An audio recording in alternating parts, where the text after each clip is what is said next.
Hello, with BSing with Y Eagle Y. We're a veteran-run podcast just hanging out, swapping stories, and tossing around wild ideas.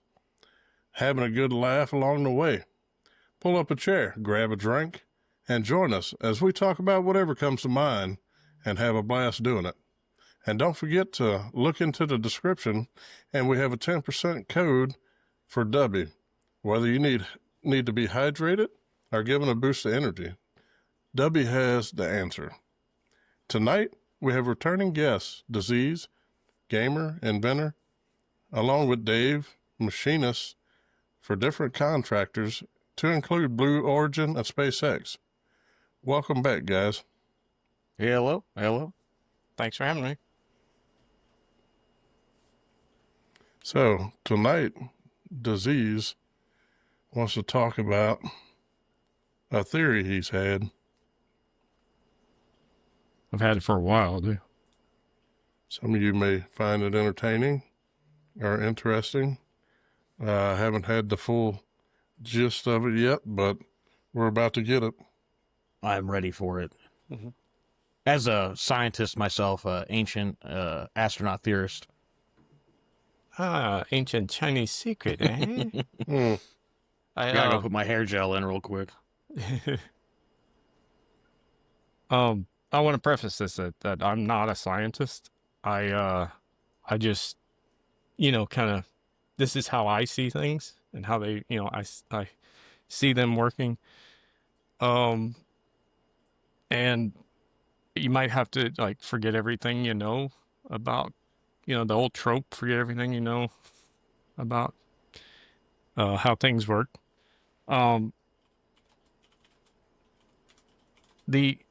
The initial thing is it's hard to start where should I start, because I have to go between the atomic all the way to the planetary scale and back and forth at points. So in order to understand it, first I'd have to tell you how the fields work, right? In my theory, there's only basically three fields. There's not the weak and strong nuclear. There is electromagnetic. We know that one exists. And then gravitation. In mine, gravitation is just more attraction, right? So I'll say the attractive force instead of gravitation, because if you say gravitation, then you think about, what has already been pretty much established, or what they think is established. So,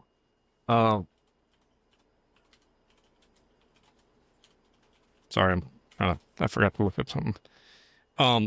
A very smart man once said, if you can't explain something simply enough, then you just don't understand it well enough. So hopefully this is simple enough for me to understand, because I'll be the one explaining it. So it's going to be hard to do.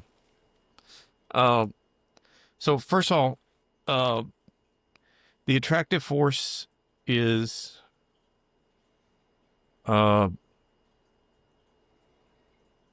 I'll explain first. The main difference in my theory and the theories that are out there is the shape of the fields.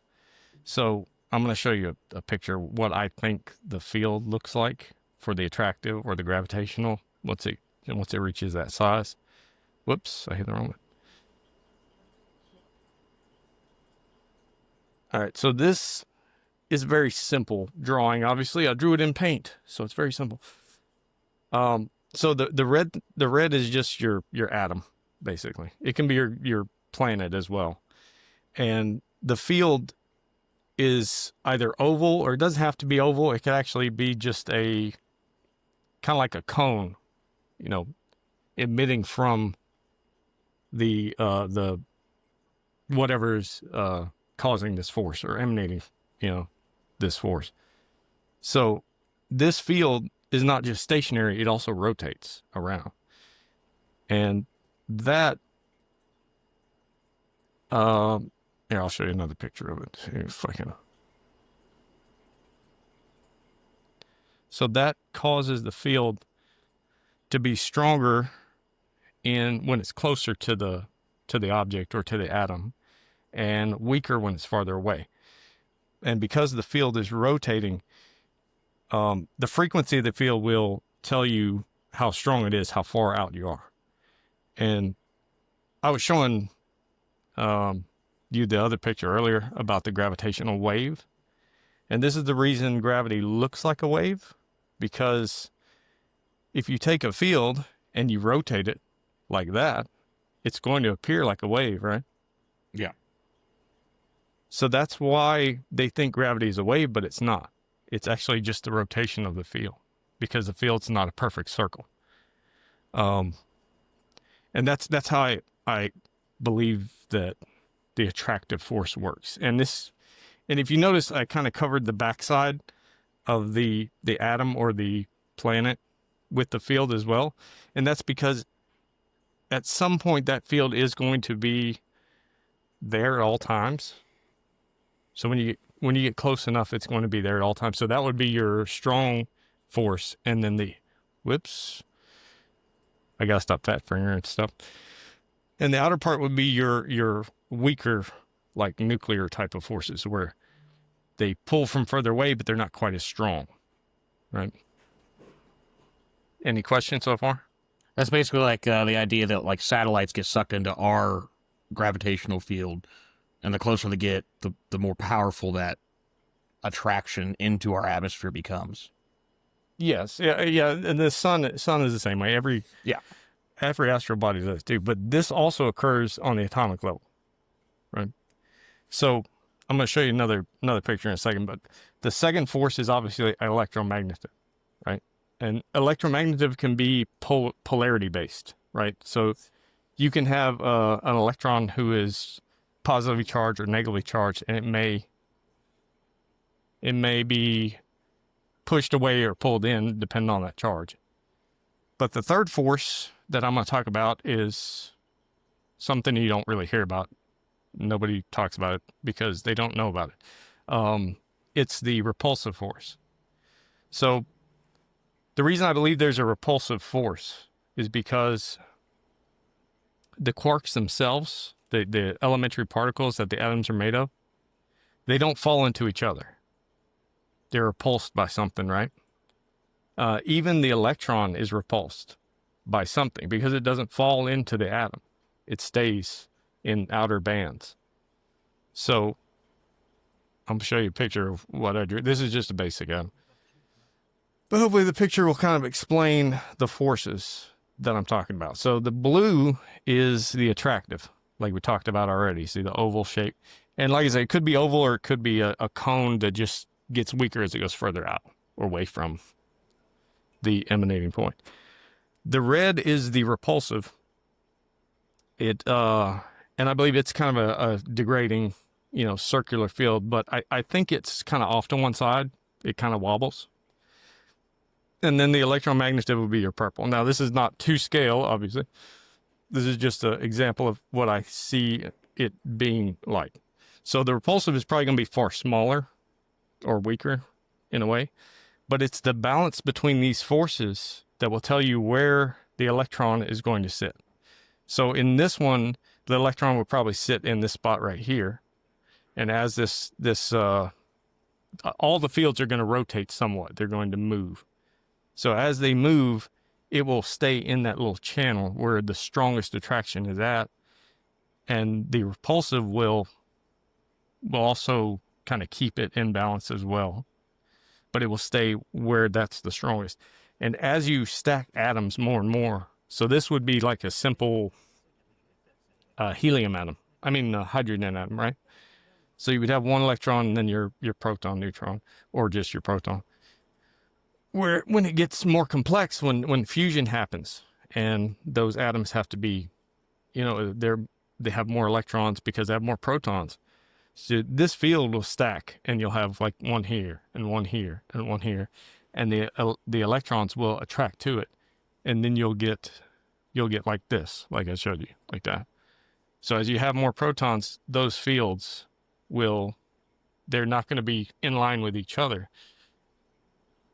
They'll basically, the electrons will follow, whichever one is most attracted to or the one it was already attracted to.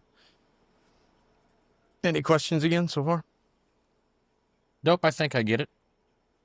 Okay. I'm going to turn the page and see what I have written. my writing is very horrible. I thought a 3-year-old wrote this at first, So- but I realized it's myself. As you're talking about unified field theory, what can you explain to the viewers what unified means in like Well- I don't know, Okay. like a fifth grade? It's pretty simple. The theories that are out there about the universe, how gravity works, how the atoms work, they're not unified because they break down at the atomic level, or they'll break down at the astronomical level, because they're trying to quantify it numerically, right? And in order to quantify something numerically, you pretty much have to have every variable understood. Not every single one, but almost every variable understood. So it's very hard to quantify gravitation and rotation and all these things, and they've been trying to do so with what they currently have, the model they currently have. And that's on the atomic scale as well as the, like I said, the astronomical scale. It's hard to explain that without getting too technical with it, but that's the gist of it. Does that sound about right there? Yeah.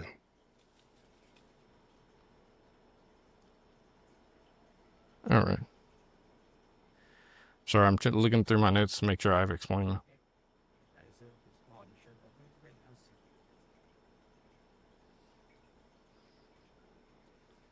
it. Okay. So now that I've explained the fields, I wanted to kind of go over a larger scale. Okay. Now, when you have an object that can support its own weight, right? It's not compressed. In hydraulics, you're told that liquids cannot be compressed, right? Well, under normal circumstances, a human can't compress a liquid. However, a planet can. The pressure is so intense, it can actually compress a liquid. The reason I say that is because if something can support its own weight, these fields like this will, let's see if I don't remember which one. See if I find the picture. Oh, okay. It's very crude, but so imagine the green line is the object, right? And that is the atoms there, obviously, are the atoms on the outer edges of it. So they're all lined up on the outer edge. They're all producing their fields, right? So this object, if it can support its own weight, it doesn't produce what we would consider gravity. It has an attraction, but it's very short range because of the outer layer of atoms, right? Does that make sense? Yeah. Okay. As you compress something, right? So like this, imagine if this was water or steel or iron, and you compressed it down, if you could, into something that's a lot smaller, right? Like a quarter the size, right? Well, where do these fields go? Right? I would assume they get think closer to one another. they would. They will stack, yes. But where do you think they want to remain?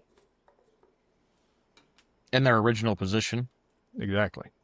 So while they will compress somewhat and the fields will kind of follow suit, they will start to extend beyond the bounds of this object more and more, the more compression occurs. So if you scale this up, let's say you have a planet the size of Earth, right? And it's made of nothing but water or hydrogen. It doesn't really matter. Just something that's pretty simple. Let's just say it's water. Let's even go smaller than that. Let's say you're in outer space and you can breathe for some reason, and you have a ball of water that's like 40 foot in diameter. And if you get in that water, are you going to feel some pressure from the water? I would assume some. I mean, it still has a little bit. Still has you would mass, feel a little, right? and it's still going to be attracted to itself. So you're going to feel something, a little bit. It won't be much. Now, if you dive deeper in that water, you're going to feel more pressure? No, I would assume not. Not in space. Why not? I would assume because the idea of zero gravity. I don't know. I don't know. Well, I'm about as ignorant as they come with this stuff. Water automatically forms a ball, right, in outer space? Yes. Okay. So that means that attraction is pulling it into that shape.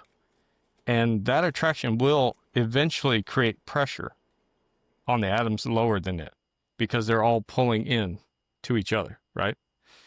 And as that ball gets bigger and bigger, it'll eventually create so much pressure that it will compress the water itself. So when you scale that ball up to a planetary size, right? The core is going to be heavy, I guess you could say. Hold on, you're going too far, sir. Back up. Offensive line, 5 yards back. Okay, yes, it will be. But I say that because if you had a planet that is just solid water, right? Let's say solid water. Only a few miles below the surface, it becomes what's called ice 7. And I'll explain what ice 7 is. Normal ice is created due to temperature, right? Below 32 degrees or 0 degrees for you UK people. It turns into a crystalline structure. Ice 7 is the pressure from the liquid above is so great, it causes the atoms to push together into a crystalline structure. So it's creating basically diamond hard substance using ice, right? And there's even layers further than that. There's even ice 13, which they created in the lab. And years ago, I said that this would happen, and I was laughed at by a few people. But I also said there's stuff that's even denser than ice 7. Ice 13, there's probably ice 24. There's probably, as you go deeper and deeper, it's going to create structures that are stronger and can support the layers above without collapsing into a singularity or fusion happening. Ryan said same field but smaller. Same. Huh? What field? Whenever you're talking about the circular field there. The picture I got up now? I'm not sure what he means. Yeah, I'm not sure. I'll have to... Ryan, if you have any questions, you have my number. Or you can ask specifically what question.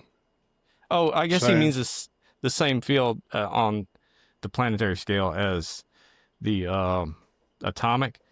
Yes, but it's a bit different, and I'm going to get more into that as I get more into the planetary side and how that works in that respect. I'll wait for Dave to finish until we continue. All right, make a noise. It's all right. I just didn't know if you could hear. So if you scale this ball up even larger, right? Let's say it's not. I don't want to use something more complex than hydrogen, because hydrogen's mostly what stars are going to be made of, especially early universe, right? So if you have a ball of hydrogen in outer space the size of a star, a few miles down, what do you think you're going to find? I mean, all the different ice levels, depending on how far. Yeah, you're going to find like a hydrogen 7, an ice 7 variant, like something. So eventually, the atoms will be compressed to the point they turn into a solid too, no matter what it's made of. Doesn't matter if it's oxygen, doesn't matter. It will be forced into a crystalline structure by the weight above it. And that's only a few miles deep, like 10, 15 miles. It depends on what the atoms are, because obviously, oxygen's going to be heavier than hydrogen, so it's going to probably happen sooner, with oxygen or anything down the periodic table. But as it compresses more and more, those fields... Oh, nah.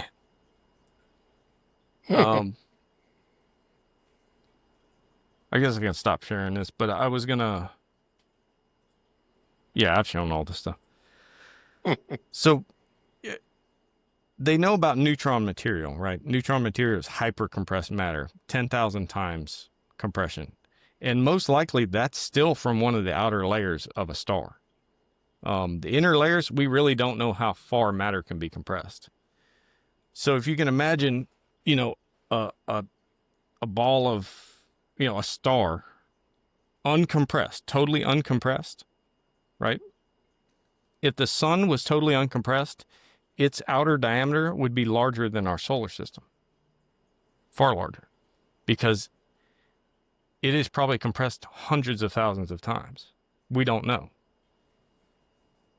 But it's this compression that allows these fields to extend beyond the borders of its, of itself. And that's where we get gravity from. That's when it starts to attract everything and not just the close things or the things it is normally attracted to, right? So like hydrogen is normally attracted to oxygen and other things. But when that compression gets that far and those fields expand, it starts attracting everything. It starts pulling in everything. And also, if the compression is large enough, then even the fields themselves, the fields of the fields between the quarks, even those can go beyond the borders of the object. And then you're talking about fundamental forces that are even stronger that we don't really even understand yet, but that's how far that compression goes. Any questions so far? Yeah, I got one. So, who was the first person to think about the unified field theory? The first person? Yeah. Wouldn't that have been Einstein? Well, he's the first one to try and create a unified field theory. Not sure if he's the first one to actually try to make one or come up with the idea.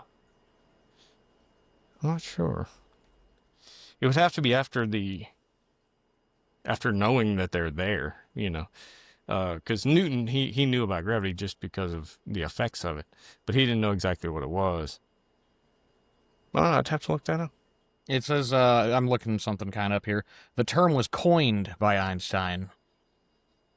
So I think, it was like people kind of knew it existed, but he's the one that came up with the term. He's the most prominently associated with the concept. Yeah. So I wonder why he couldn't finish the theory, because it was never complete.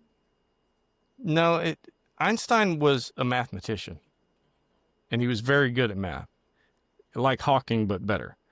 And like I said, with math, you have to pretty much know all the variables. Einstein was figuring out the variables as he went along, but he didn't understand things the way we do now. Like if he had the instruments and every technology we have now, I think he probably would.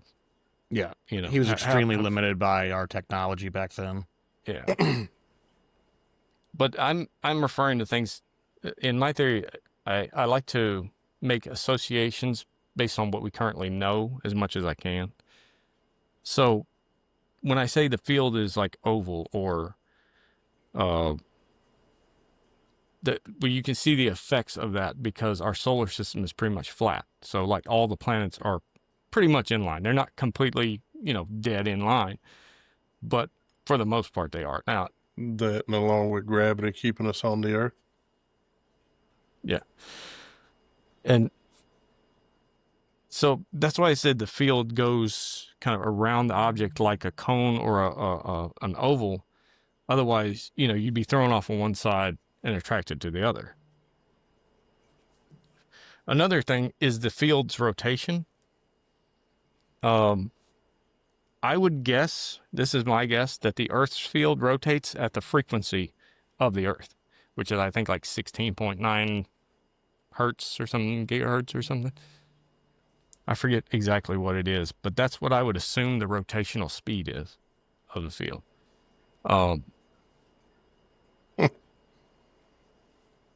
But if I am correct, and we could link the field size Yeah, he didn't have an iPad, that's for sure.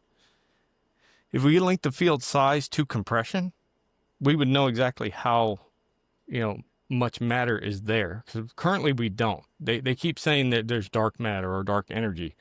But if we can compress matter hundreds of thousands of times or 100,000 times, then that's where all the matter is gone. It's there. It's just hyper compressed. Yeah.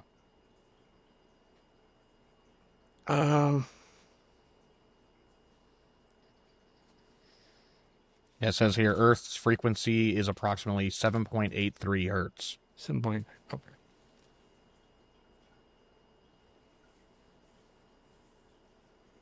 All right. Any other questions so far? Not at the moment. Does it make sense so far? The majority of it. I'm no scientist, but I understand the fields, and there's different fields along with gravitational force, stuff like that. Slightly. Is there Go anything ahead. that can't be compressed? No, not to my knowledge. Well, not that I would think, because matter really can't be created or destroyed. It can only be changed, right? So you reach a certain point of compression where, usually, let's say with the star that is a ball of hydrogen, right? Before it becomes a star, it still has gravity. It's still going to pull things in because of its size and the compression.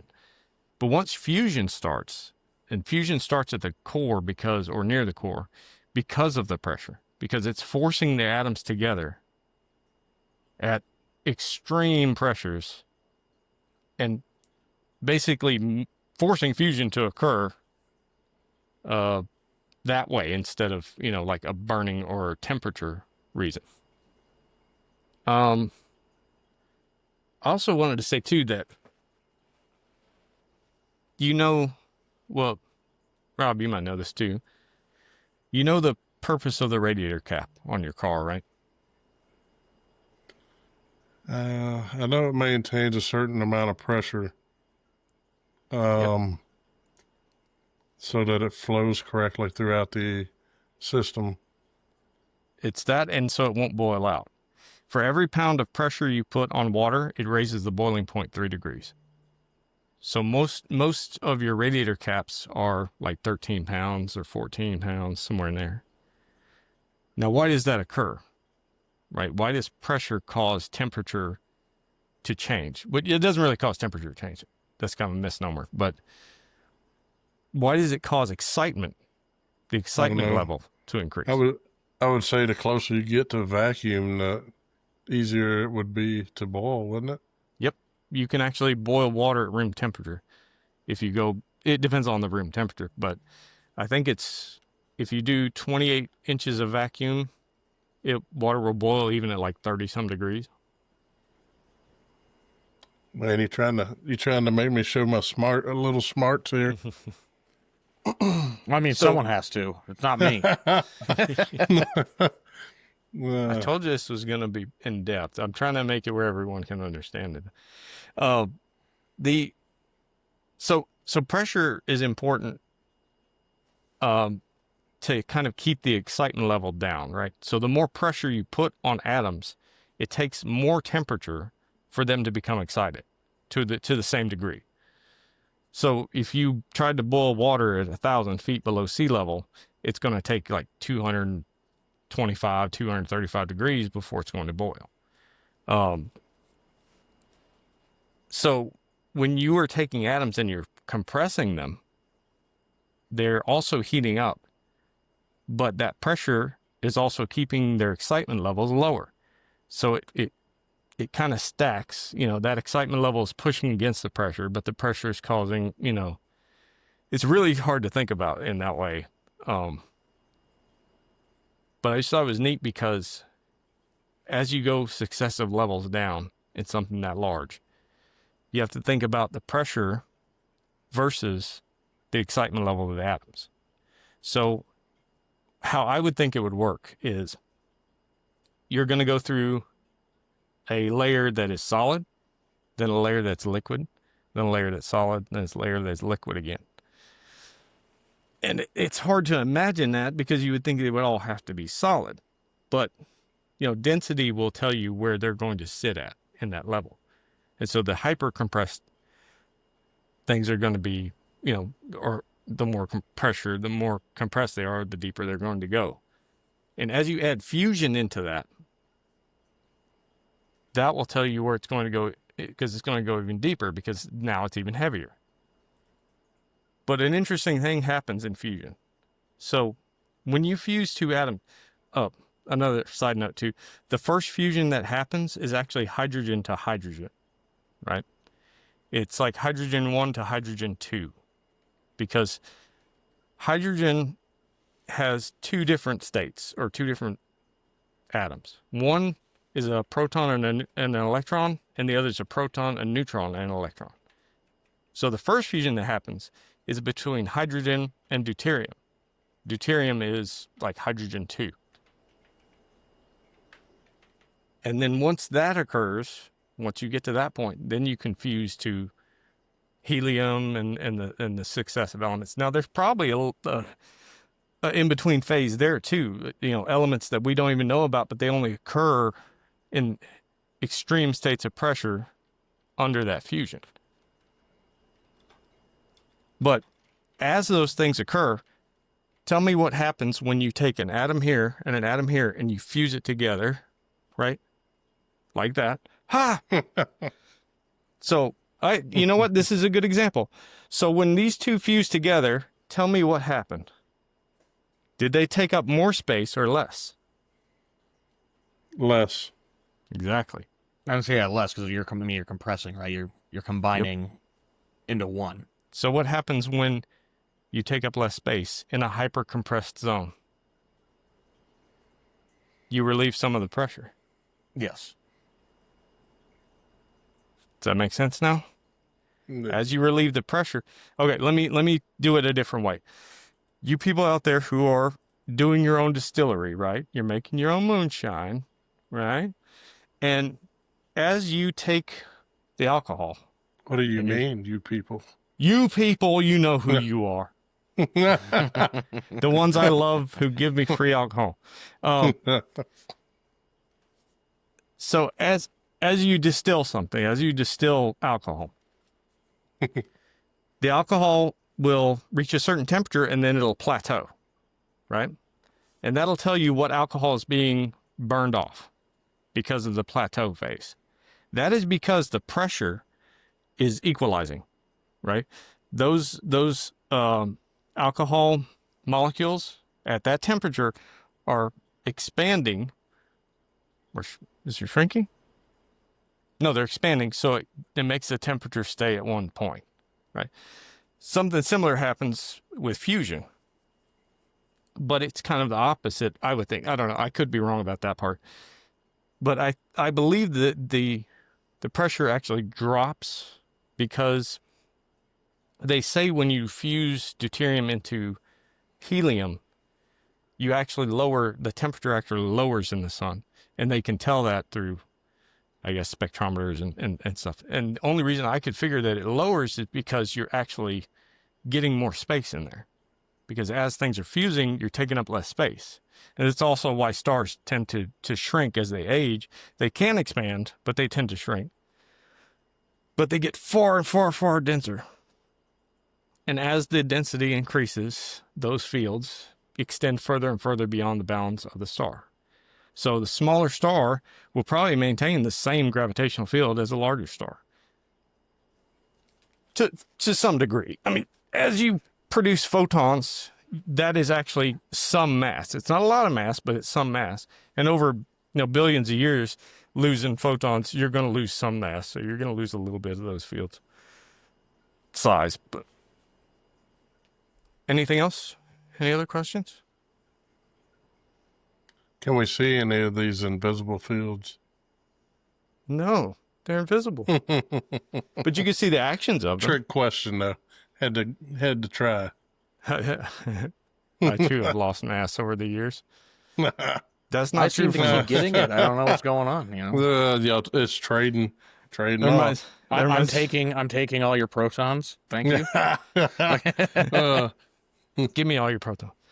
That reminds me of Peter Griffin when he's like throwing stuff around him. He's like, "What the heck is that?" That's gravity, Peter.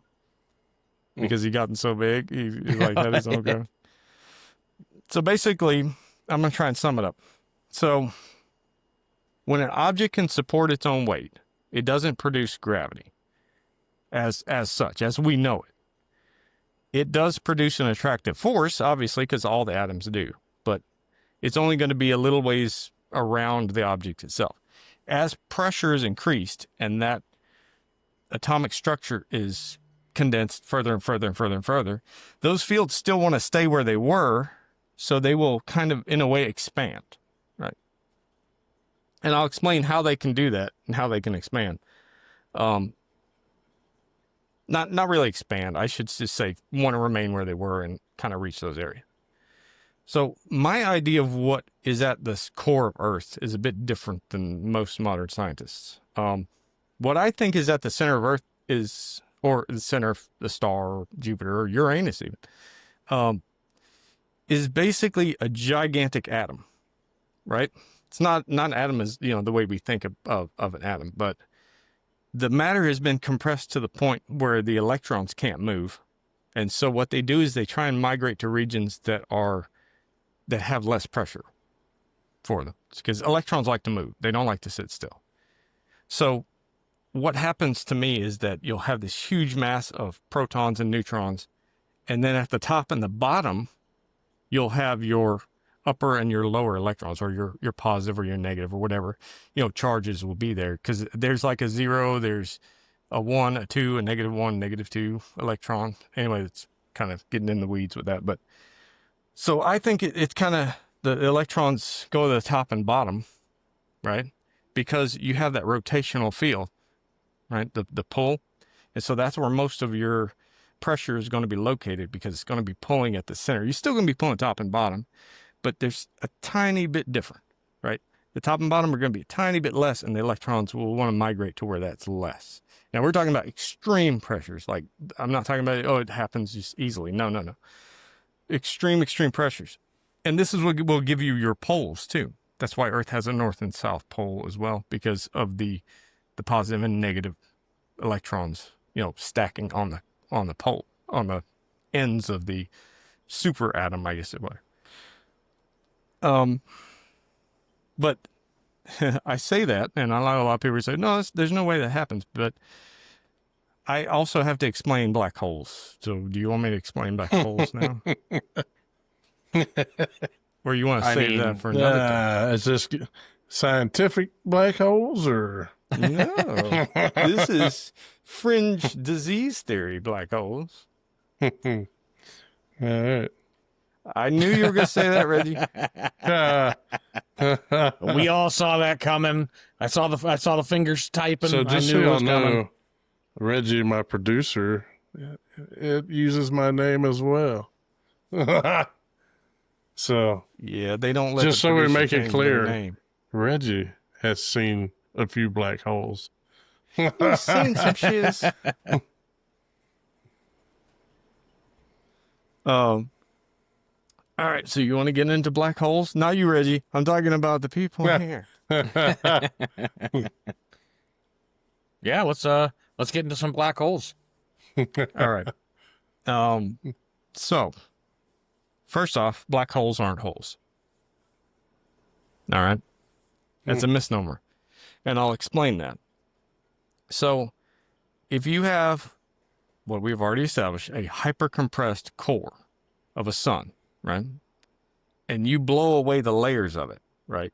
Now, I don't know how many layers you'll have to, explode away from it. I don't know how big the core is going to be when this occurs, but you have this ball that is now far smaller, that is hyper compressed, and its gravitational force, right, is not being pressed in on by the surrounding layers, right? It's not being affected by the surrounding layers.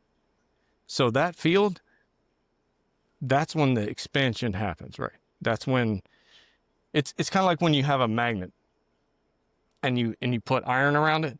The field kind of extends, but it's not as strong.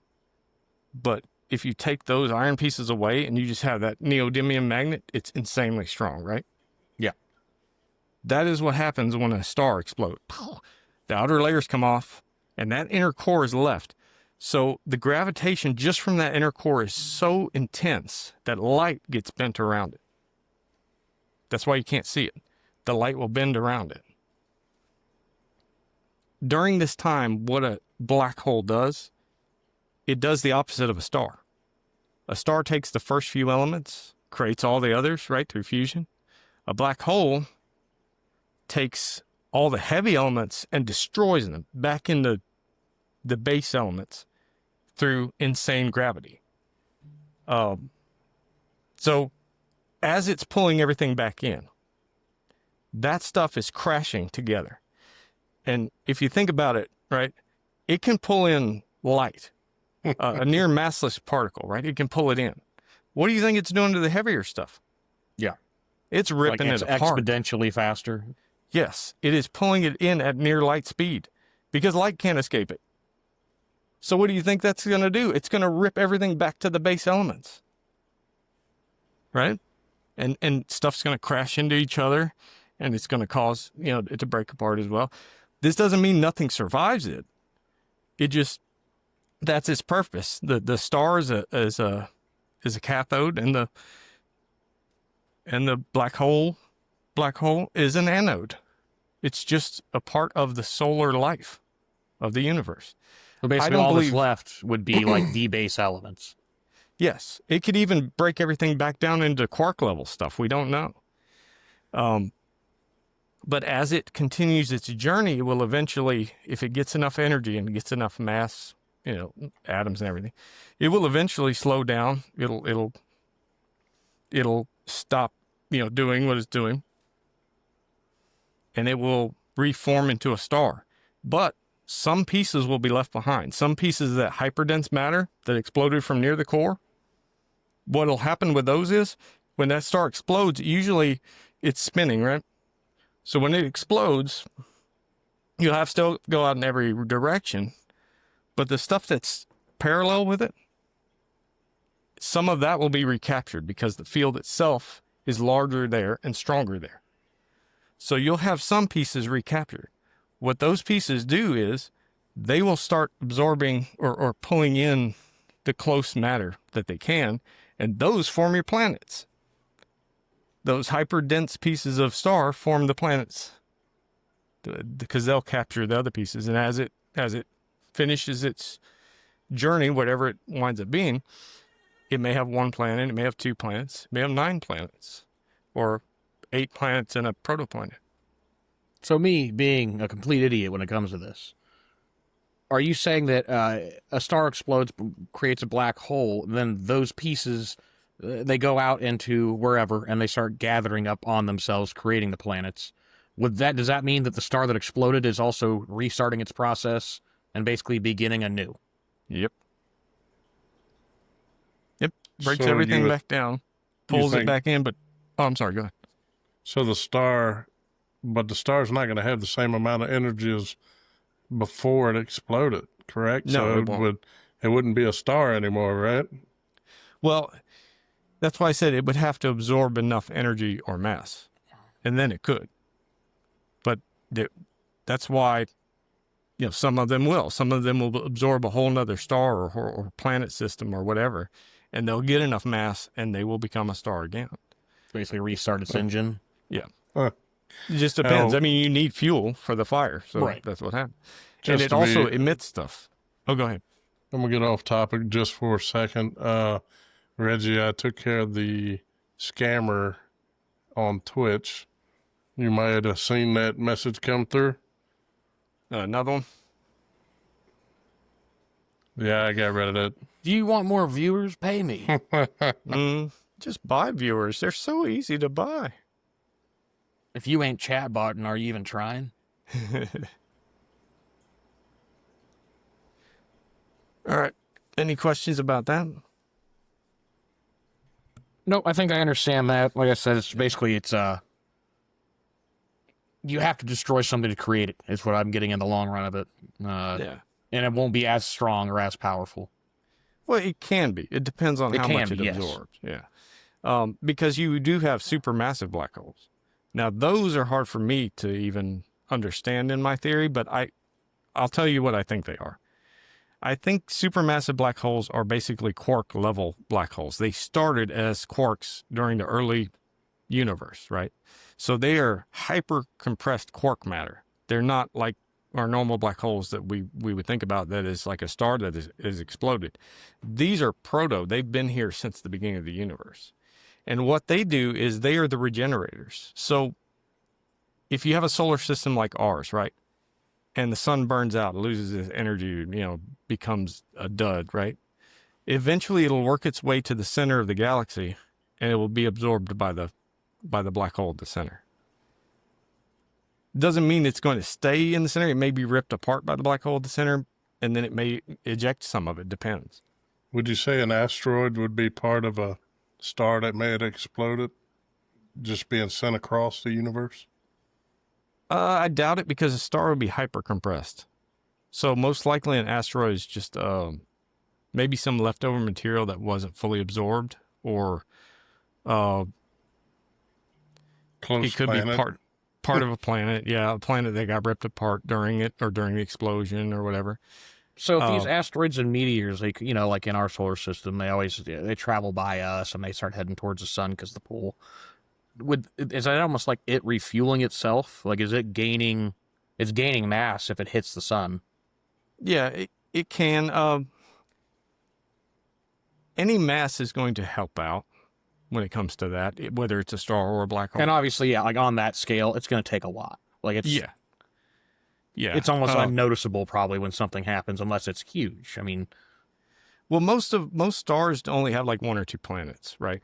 So whenever a asteroid or anything gets pulled in, the star usually has a far more effect on it than in our solar system, because we have the 4 gas giants at the end, right? So those 4 gas giants have a gigantic field themselves, and it's like a shield for the Earth. So if it weren't for the 4 gas giants, we'd be getting hit all the time. intelligent design. Exactly. It's the only thing that makes sense. Mm-hmm. So, I mean, it is pretty scary to think about how much, like, the asteroid belt and stuff, like how we're always like cruising through it and nothing ever really hits us. Yep. That's a crazy thought to just like, hey, we're kind of just pretty vulnerable.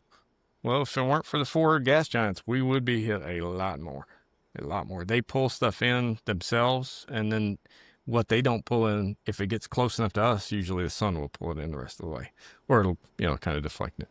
So we're very fortunate to have those 4. What are the 4? We got what? Jupiter, Saturn, Neptune? Yep, and Uranus. Or Uranus, if you don't want to be. I like nasty Uranus. about it. That's much cooler. So, do you remember what I was talking about, the moon being a superconductor? Yes. Okay. Well, hypermatter, or hypercondensed matter, when it reaches a certain point, and it depends on what it is made of, when it reaches a certain point, pretty much all matter will become a superconductor, because the atoms will be forced together so closely that electrons can flow freely across them. But if you think about something like hydrogen, right? It's very simple, so it has to be very compressed for that to occur. But if you take something like silver, then silver, you probably wouldn't have to compress it much for it to become a superconductor, because silver has 3 valence electrons that it basically can give up freely. So if you hypercompress silver, it would be I would call it a hyperconductor, or even a mega ultra mighty morphing Power Ranger conductor. You know what I mean? I'm making fun of it, but you see what I'm saying, right? So the moon, what I believe happened with the moon is, the moon was a chunk of that hypercompressed matter from, either early universe, or when our sun went supernova, black hole, and is now regenerated. It was a chunk of that hypercompressed matter, but it was by the Earth, which was a larger chunk. So they were never like one, but they were close enough. But as the moon, during the early phases, it kind of cooled off after the explosion or what happened. As it cooled off, some of that, some of what it was made of was probably a liquid. And that liquid, now that it wasn't under the compression of the sun, it expanded and became a ball around a core. So that's why it's like hollow. And so either the core is still a superconductor or that ball could still be a superconductor. It just depends on how compressed it still is. And the reason I say it's a superconductor is because it's tidally locked to Earth. It's, we only see one side of it. Right. So that kind of stands to reason, because when you see a superconductor and they create these imperfections in it and they put it on a magnet, it goes dunk, and it stays in that position. And then they throw it around a rail and it stays in that position just like the moon does. So that's why I think it is. Also, I think that the magnetism from the Earth is actually manipulated by the moon, and that's what causes our tides or helps to, increase them. And depending on where it's at. What do you think about that theory about the moon's hollow? I just explained it. No, but what I mean is, you see, if you look through a telescope, there's so many, like, impact. Wouldn't you think this thing would, at some point crack and fracture off, or you think it's thick enough to withstand all the impacts from space? I mean, some of those craters are massive. Oh, yeah. Two things. I don't think it's completely hollow. What I think it is it's like a basketball, but it's got a core underneath it. So when something impacts it, it's either filled with some kind of really heavy gas, because, okay, I also think there's hypercompressed gas, right? There's gas that is very, very heavy, heavier than most metals, but it's still in gaseous form. So when the moon expanded, the way I said, and created that layer, some of the under layers could have expanded back into a gaseous form. And so it basically created this a void, air basically. bladder. Huh? Yeah. Like a void. Yeah. It's like an air bladder, but it's able to absorb impact. It could even be a material that is like oobleck, where the harder you hit it, the more it pushes back and absorbs the impact. There's so many things that could be created under that much pressure. We have no idea. No idea. There's certain, to put it this way, atoms are so amazing because certain molecules cannot be created unless they're under pressure. And once they're taken out of that pressure, that's called an isotope. They will eventually decay and they'll separate. And that's just the pressure we can put stuff under. So you can't imagine the stuff that's like further down below the mantle of Earth or in the sun itself. There's some crazy stuff in there. We have no idea what matter can actually do at that not only temperature, which is, like I said, excitement level, but pressure. And then depending on the layer and the excitement level and the pressure and the layer and the excitement. And then as you go deeper as well, each layer above it is putting more and more pressure on the layer below it's not an additive fashion, it's a multiplicative fashion, because each layer is progressively heavier. So it's even more compacted than most people realize. I mean, I think it's kind of similar to like in the scuba diving world, right? It's only water, right? It's salt water wherever you're at. But there's a multiplier and you have to do your like timetables. And it's like, well, if you're diving at 30 feet, you got this much time with the tank. And it's like, oh, well, now you're at 60 feet. Well, now you have to like do this math equation to figure out like the air is going to be compressed in your tank. You're going to use it more. It's like the crazy level multiplier the deeper you go. And you have to have certain gases in the tank for different depths sometimes. Yep. And I'm nitrox certified, and that's like the better gas to have in a deeper, which I forgot what nitrox specifically, obviously, is like nitrogen and enhanced oxygen. Yeah. And it's like if you're going on a deeper dive, you want nitrox. Yeah. Nitrogen won't compress back into a liquid unless it's above 600 psi and 88 degrees Fahrenheit. Something like that. So it'll stay in gaseous form under a lot of pressure, so long as the temperature doesn't drop below 88 degrees. It's I looked into it because I was looking into nitrogen. No, I'm sorry, I'm wrong. I was thinking of CO2. Nitrogen's even worse. Nitrogen takes even more pressure. I mean, not more pressure, less pressure, but more temperature. I think is what. I don't know. Some of that stuff gets mixed up in my head, but yeah. So if let's say, for instance, right, if there was a void in Earth and Earth was hollow, right, and you go down miles and miles down, and it's normal air, right? What do you think happens to that air when it gets more and more pressure on it? I mean, I don't want to say it would get thicker, but it kind of would, right? Like, Yeah. Eventually, probably what I would assume is that eventually some of the components of the air would become liquid. right, you'd turn into like a liquid oxygen. Yeah. Or liquid nitrogen, or, or not nitrogen because that's probably hard to do, but oxygen and carbon dioxide. Because if you go to I think it's the North and the South Pole during a certain period of time, when the temperature drops to 110 degrees negative, it will actually snow dry ice. The CO2 or carbon dioxide in the air will actually freeze and come out of the air.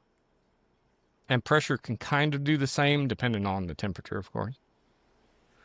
So a hollow Earth might work somewhat. It would just depend on how deep, because eventually you would get deep enough where the pressure would probably be too much, for one, and things would start to, do that, liquefy out of the air. Which is weird to think about it. Yeah. What is the deepest we've dug? I think it was Russia, or was it China? Someone did like a drill hole. They tried to go super deep. Yeah, supposedly Russia dug one 6 miles, I think 6 or 7. Didn't they say something about they found something and closed it off? Or Kola super deep Supposedly. borehole at a depth of 7.6 miles. Yeah. There's only so deep you can drill because the matter becomes so compressed that like even diamond bits will break. See, what I think not country, the Yeah, the obstacle that stopped it was high temperatures. They reached 180 degrees Celsius and they had to abandon it. yeah. hey, At that point, Which, that's Celsius, so that's pretty warm. yeah, your drill bits are going to lose temper and all that at that rate. So they couldn't go any deeper. But what I think the tectonic plates are floating on is like a layer of diamond. And as they move, that layer will kind of get trapped and brought up with like the volcanoes and stuff. And that's why you'll have like diamond mines and stuff are usually by volcanic activity. Yeah. Because the tectonic plates are actually floating on a layer of liquid diamond. God, only if we could dig there. Supposedly, now this is not part of my theory.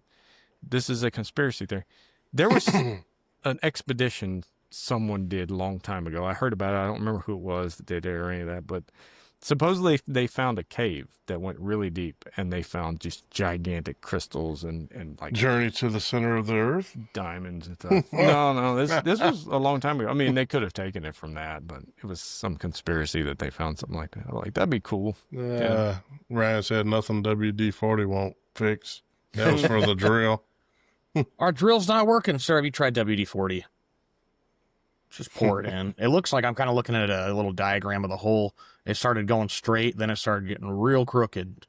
And it's probably because they were hitting all that material and their drill was just They not had to go flaking. around stuff. Yeah, they had to go They around said stuff. they started drilling it in 1970 and continued till 1992. Wow. So it took a minute.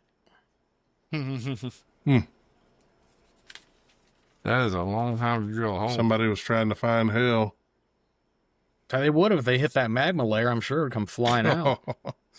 Create their own volcano.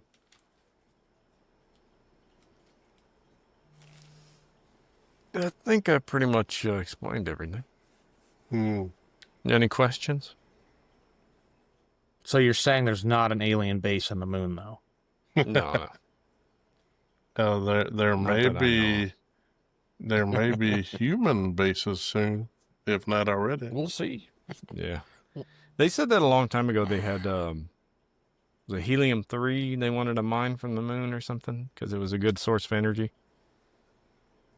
But the moon is so dusty, and the dust is like very, very bad.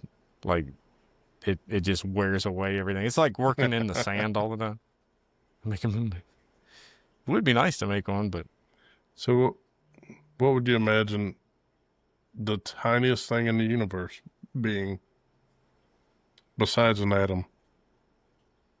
well, as far as our Think there's something understanding smaller? goes, well, yeah, there's quarks.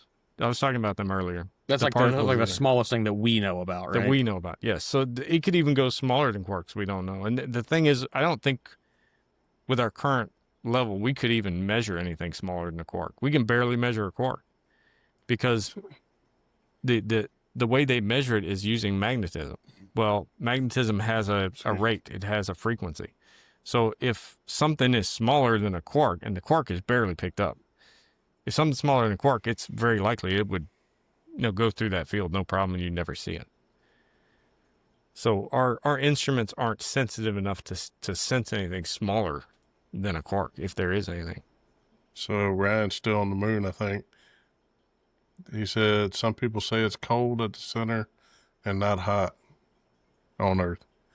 And then materials hit possibly nanite. Nanonite? He typed in nanonite. You mean nano level material?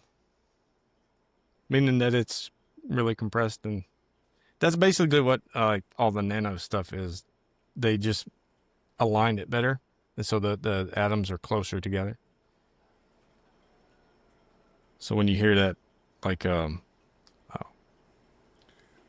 is the term now? I don't forgot the term. Well, while you're thinking of that, what gets me every time about theories is how does a scientist test the ideas of, when they can't see anything, like if they can't see it? How do they know? How do they test theories when you can't see what you're trying to test? Well, they have come up with some ways, like they did with the Hadron Collider. Am I saying that right? The super the crazy collider. loop. Yeah. Yeah, that's what they built it for, was to test certain things like that. And then they also have this one that's dug deep underground, and it's like a pool of, I don't remember if it's water or some kind of super cool liquid that they are testing for neutrinos to see if they can sense neutrino activity, because they're not sure if neutrinos exist. So there are scientists and people out there who are testing these things. It's just you learn a little bit, but then the problem with learning a little bit about the universe is a lot of times it kicks you in the nuts and you get kicked back like 5 steps and you're like, what the heck? And you don't know what you're looking at, What I find annoying, though, is some of these wild theories like dark matter and dark energy. Now, I was very adamant that dark energy didn't exist, but now that I've kind of changed my stance on that. I actually believe that the black holes, these dark stars, I think they actually do produce a type of energy that we can't see, that may be going faster than light speed. Something like neutrinos, and that's kind of the cathode to the sun's anode. The photon and the neutrino, they're kind of the opposites of each other, but they interact with each other, and they function in a way that we are not sure, but I'm pretty sure they just feed each other, like the one feeds the other in some type of way. There's always a reason for something like that, But to test it, like, let's say with my theory, could I test any of this? Not really, but do I have some proofs of it? Well, yes. I use reasoning and the way things work. I mean, obviously, you've been listening to me for almost, over an hour now. And I haven't even gotten, like, real deep in the weeds, like, that with ICE-13 that they created in a lab and what it could do. ICE-13 is actually a superconductor. I didn't say that, but it is. And I theorized that years ago, 20 years ago. I said that, and I was laughed at by people who were, not scientists, but even science. Well, no, it was a few of them. It was on a science website. Anyway, a lot of problems with science and scientists today is they think they know everything when they know a tiny, tiny fraction of it, right? They take a tiny fraction, they run with it. And then, instead of just taking what we know and working with what we know, right? And that's why you get all these wild things like dark matter, dark energy, and that kind of stuff. Not saying that dark energy doesn't. I don't think dark matter exists. I really don't believe in dark matter. Dark energy, possibly because of, like I said, black holes. But the reason they think there's dark matter is because there's fields that there's interactions they see that they can't explain. But if you, follow my theory actually kind of explains those things. A standard source for what information? About this theory. My theory? Or just theories in general?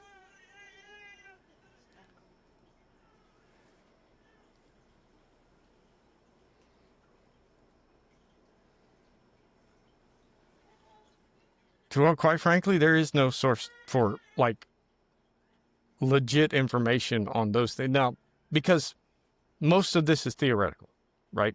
String theory, all these other theories is theoretical. There's no proof of them. They get proved as time moves on, right? Like my theory. I believe my theory has been proved with things like pulsars, right? If you look up what a pulsar is, it's a star that's kind of gone supernova but then turned to a black hole. And out the poles of it, it shoots radiation. And if my theory is correct, this radiation is heavy electron radiation.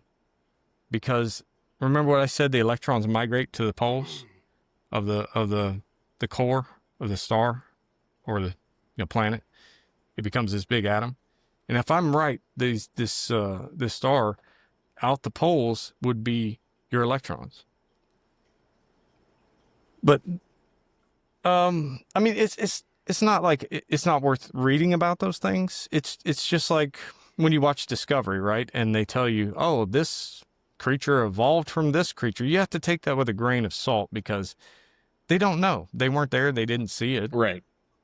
And the wild leaps in logic that they use have been proved false many times. I mean, I remember when I was a kid, they were saying the coelacanth was the fish that walked on land and became everything else. And then they find it's still alive. Yep.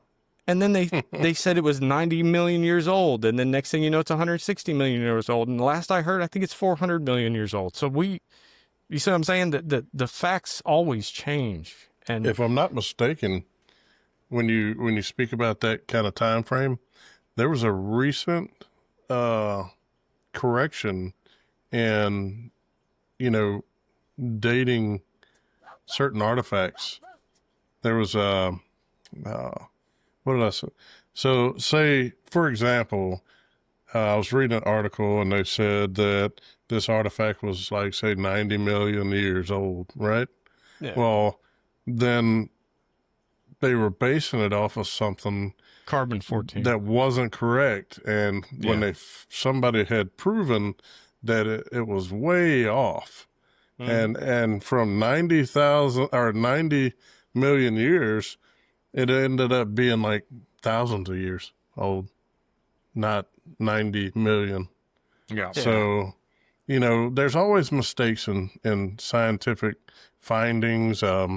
As technology increases and gets better, we are able to, better, identify and, date these things. Yeah, So maybe. Go ahead. I'm sorry. So I was like, so maybe we can find a way to use the unified field theory, to maybe possibly travel in space faster without, taking a toll on the human body. Yeah, my thoughts on like faster than light travel is a little different because I don't see light as the end all be all that a lot of people do. I don't think that, it takes billions of joules of energy to do this. And it's like, well, I don't know. We don't know because we can't get that far right now.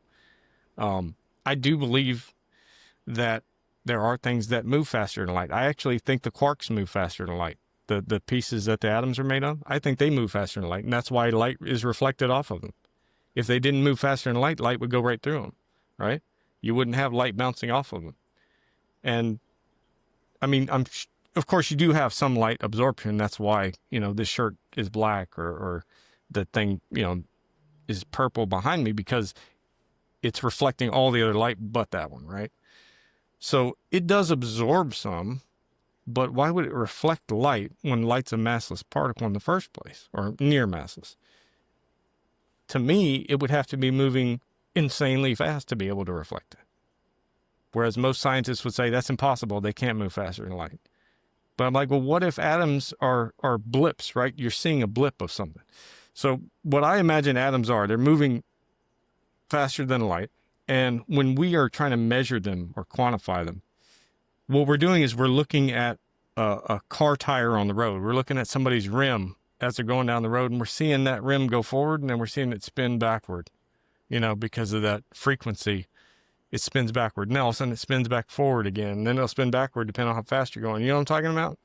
Yeah. How the rim looks like it's going forward, and then it'll look like it's going backward. Mm-hmm. Well, if that atom is moving at multiples of the speed of light or something like that, we're probably seeing that frequency at that certain point where it's going backwards when it's actually going forward at massive amounts of speed. And another reason I think they're moving faster than light is because the light particle itself comes from them. When they fuse, the light particle is given off. If they didn't move faster than light, if they didn't move faster than light, then how could light be trapped inside them and be given off during fusion, right? Make sense? Yeah, I think that we limit ourselves with the idea, like you were saying, like, we know everything. Maybe. Probably not, though. No, we know light is the fastest. How can you definitively say that? Yeah, we can't fathom anything faster because we see, by using light. So if we can't see it, it don't exist. Right, I said, unless they have spinners. Yeah. They're going to make a comeback? They never left. Yeah.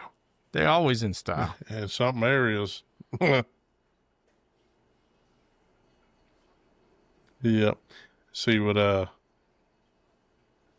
now, but with this theory, do you believe in aliens? Not really.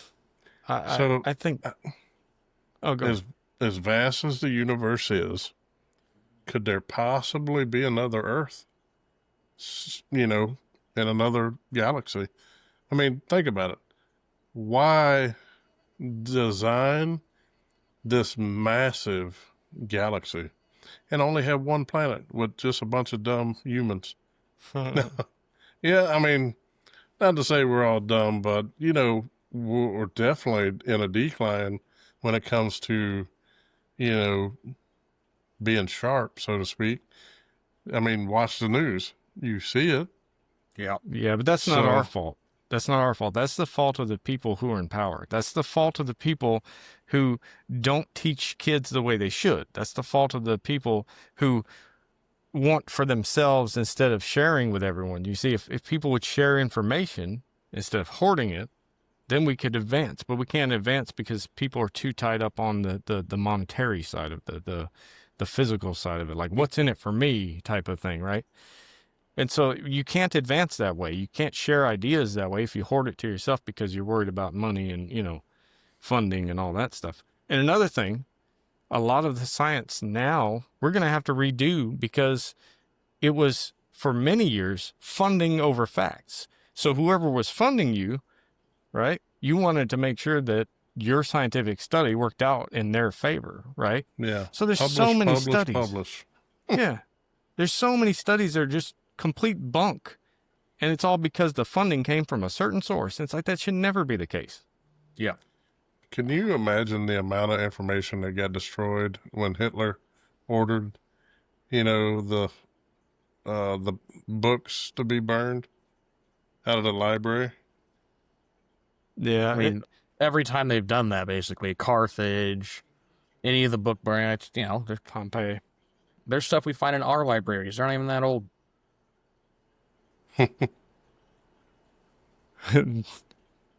That almost worked. That's Area 51, yeah.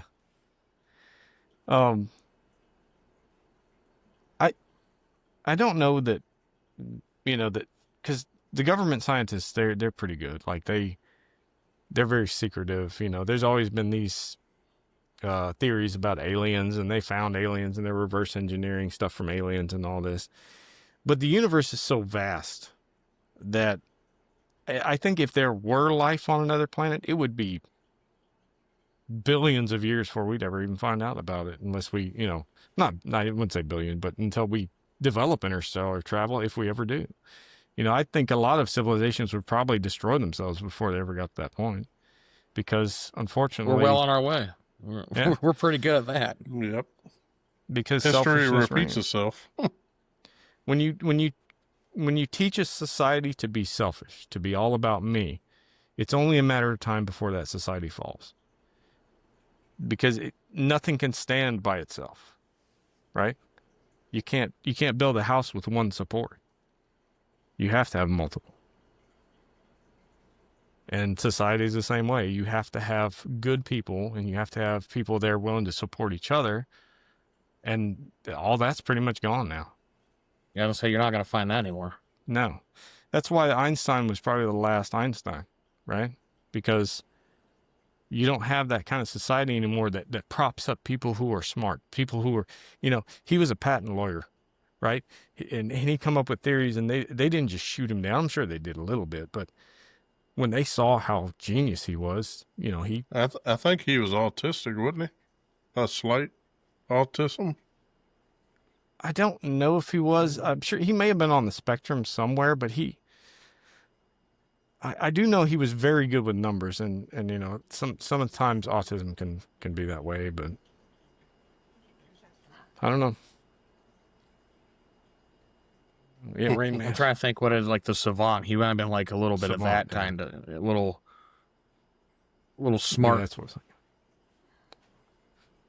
But he did more of the number side things. That's why all his his equations and everything, and he wanted to quantify everything with equations. But like I said before, you have to know the variables. Yeah, and without knowing the variables, he came up with some amazing things. Still, it boggles my mind how he discovered those things. But even E equals MC squared will break down in certain points. That's why it wasn't the unified field theory. That's why he kept going further. He even had a theory about repulsive forces, but he couldn't quantify it. He didn't have a way to see, how they worked and interacted. And while I believe there is a repulsive force, I think the repulsive force is also what keeps the moon away from Earth and keeps the Earth away from the sun. I don't believe you can have 4 attractive forces and those forces not pull something in all the way. You have to have something pushing back against, otherwise it's gonna pull it in. If I tie a rope to you and I pull you once, I'm going to pull you in. If I pull you 4 times, you're probably going to hit me. So there has to be some type of thing to push away. And that's why I kind of came up with this theory, is that the balance between the repulsive, the attractive, and the electromagnetic, depending on, which one of those is being repulsed or attracted, or, maybe 2 are repulsed and 1's attracted, you'll sit further out. Or maybe 1's being repulsed and 2 are attracted, you'll be further in, right? And that it's not just the thing pulling you, you're producing that field too. I mean, not you, but I'm talking about the other, like the moon is producing a repulsive and an attractive force too. So you have to combine that in, and that will tell you whether it's going to be closer or further away. So it made more sense to me. Like I said, I'm not a scientist. I just kind of reason these things out by what I've seen in the universe. And how every time we look out, we see a star, and it's got like a planet, and they're almost always in line. I don't know if we've ever found one where they weren't in line with the spin of the sun. There's got to be a reason for that, right? Right. Yeah, everything's like a dinner plate. It's not. They're not all over the place. Even our Milky Way galaxy is, right?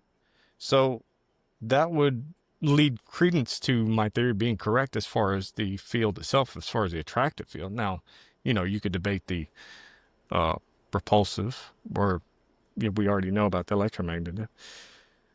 But as far as the attractive, I think I'm pretty solid on that. We will see in our lifetime, probably. We just got to get Elon to Mars. That's what we got to do. Well, maybe my theory will help him. You just got to tell him about it. I don't know, man.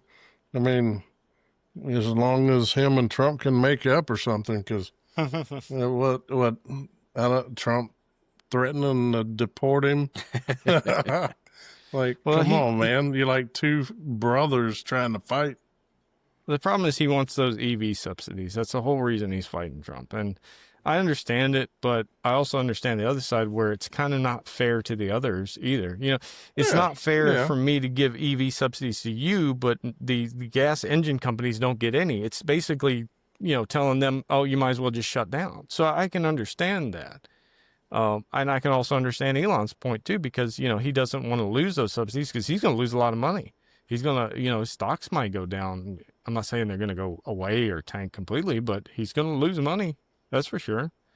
So right. I could see both sides of that. And maybe there's a compromise that could be had that maybe, reducing the subsidies over time to, kind of help or, So, not to go, interrupt you or nothing, but why haven't you written up your hypothesis and submitted it just to see where you go with it?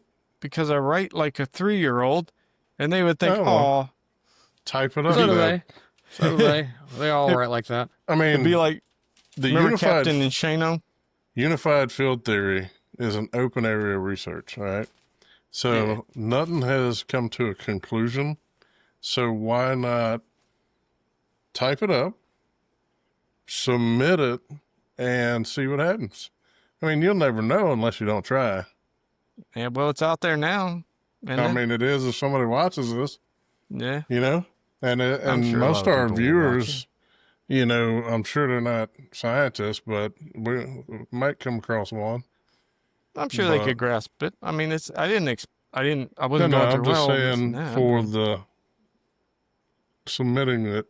Yeah. There's a lot of things that I didn't really go into because it's more on the technical side. Yeah. Yeah. You just got to make a really cool PowerPoint is what you need. Yeah. Well, I mean, if you can, share it. If you think it's right, share it. If you think I'm stupid as hell, share it. Show people how dumb I am, I don't care. Get it out there. At least it'll question modern day science that's stuck in the freaking mud. The thing is, at least you tried to do it, at least you wrote it. At least you, took that step to share it. So. Well, it's all up here anyway. I don't usually write things down, but I kind of needed something to keep my mind. Because when I start thinking about it, I jump from here and I jump to there and I jump here. And I hope I didn't do that. But hey, what do we call them? One word? Like when this game that people play, they give you, you have to describe stuff and yet you have to guess the word. Man, what is it? Yeah, charades. Charades. Okay. I was like, Pictionary? Right. Unless our video is a little behind, Ryan said Mars. I like it. It's red.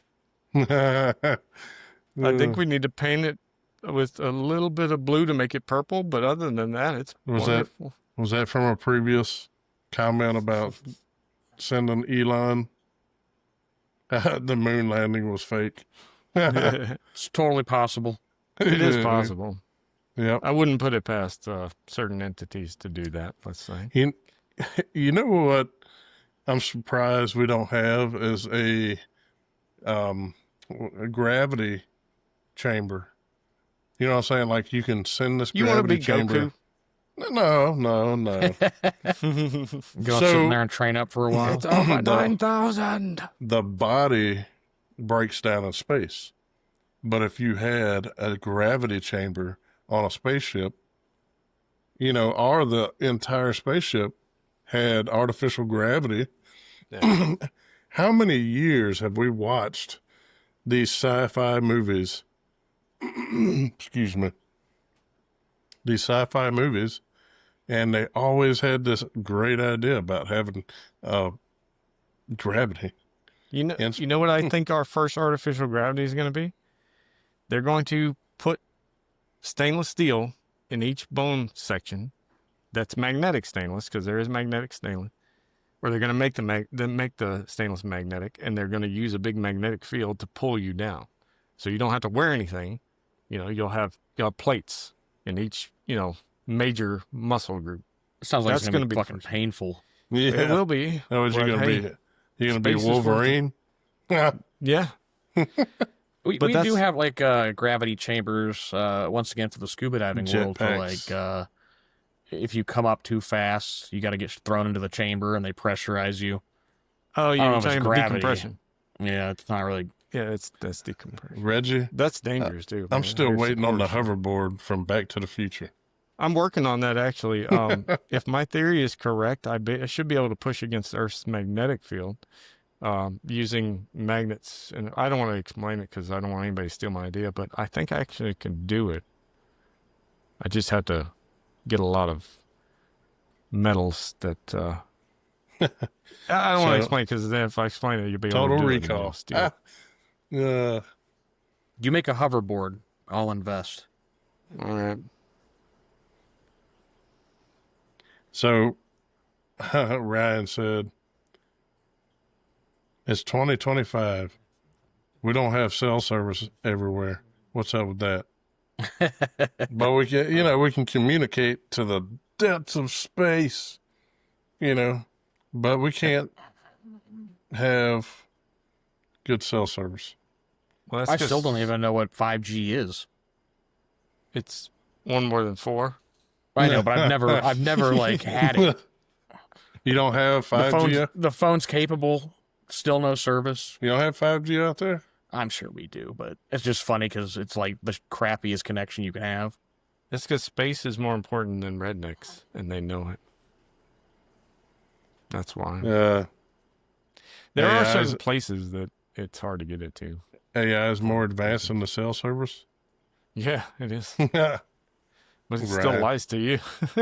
Well, just like your cell company.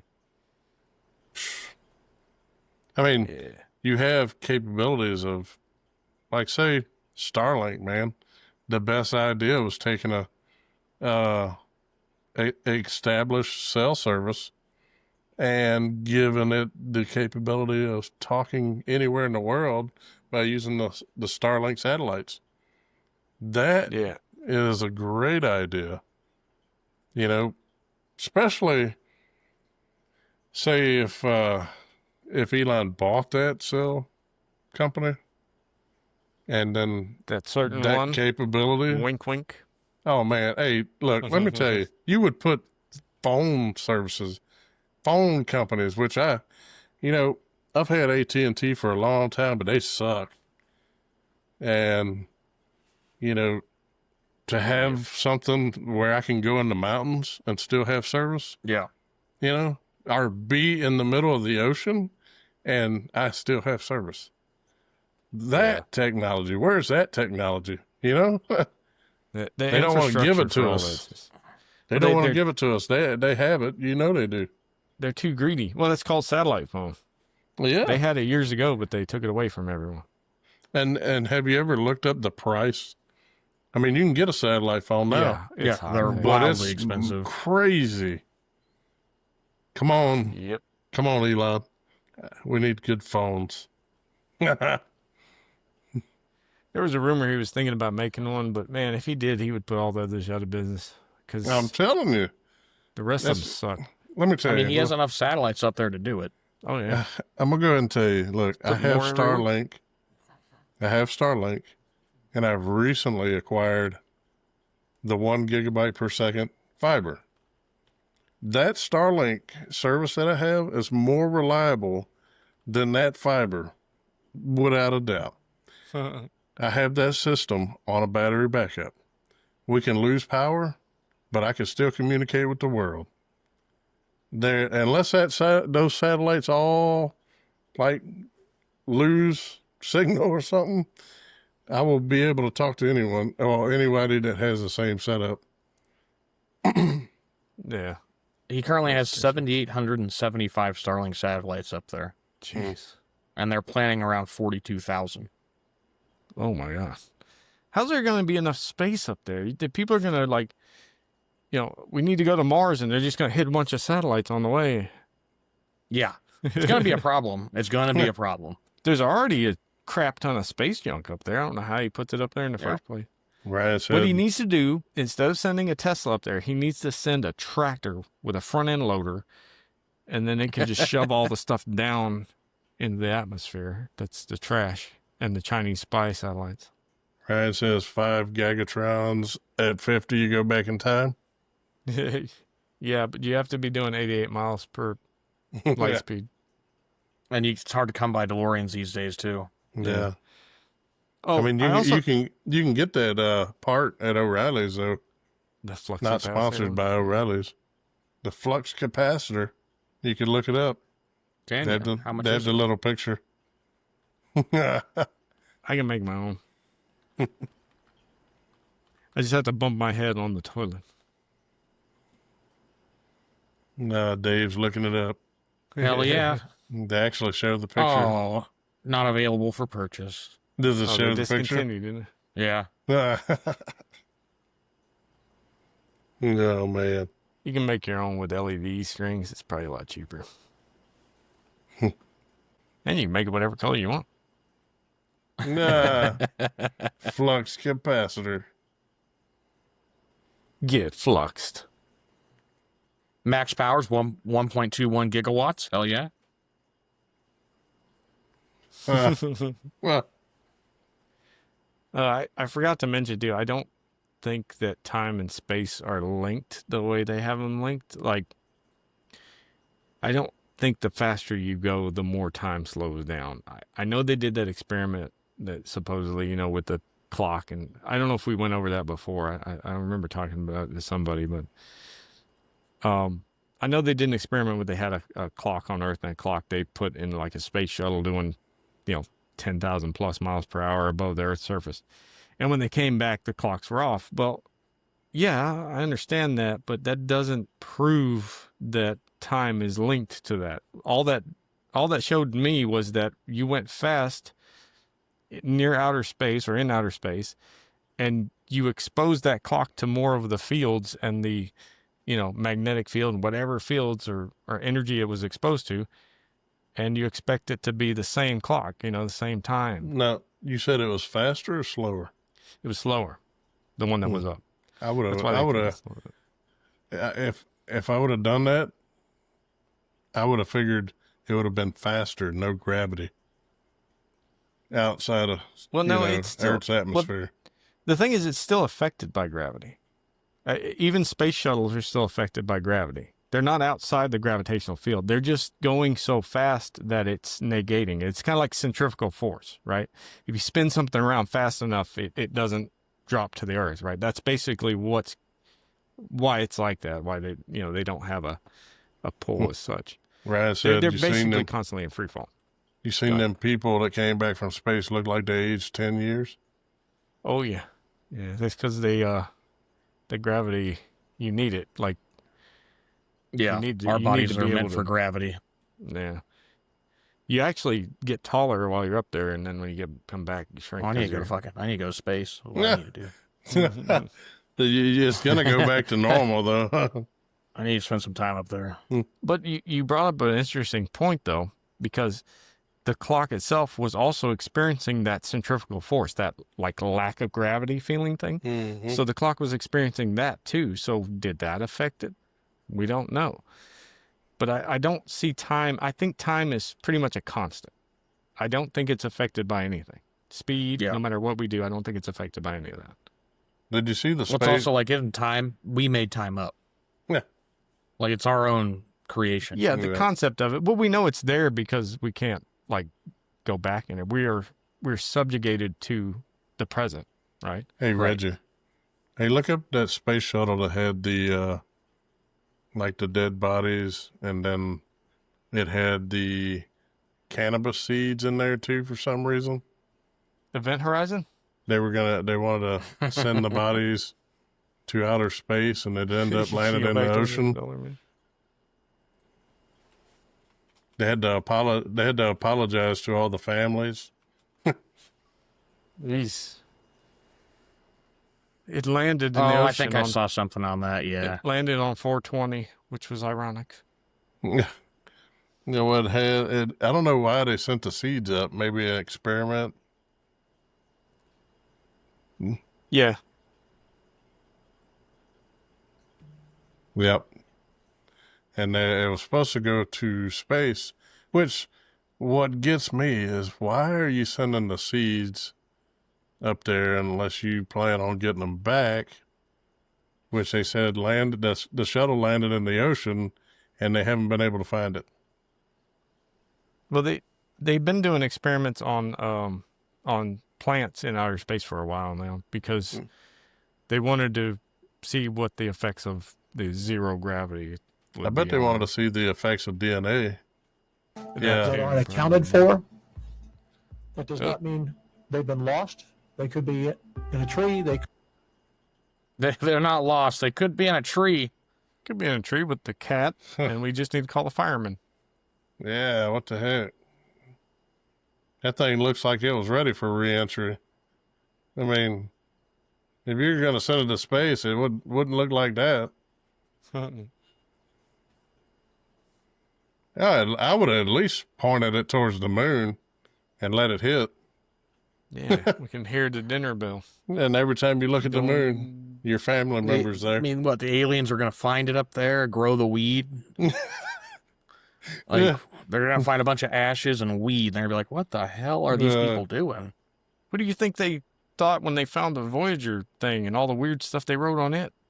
Like, these people are freaks. Hmm. You know about the plate and stuff on Voyager? Yeah, like it was made out of gold or something. Yeah, I think so. Right. They Awesome. they had the Super space weed. Ah, I forget what all was on it.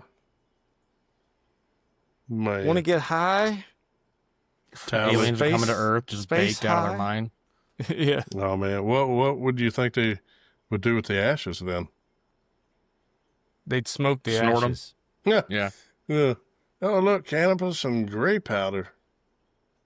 They probably, if they found them, they'd probably be like, I don't like my humans well done.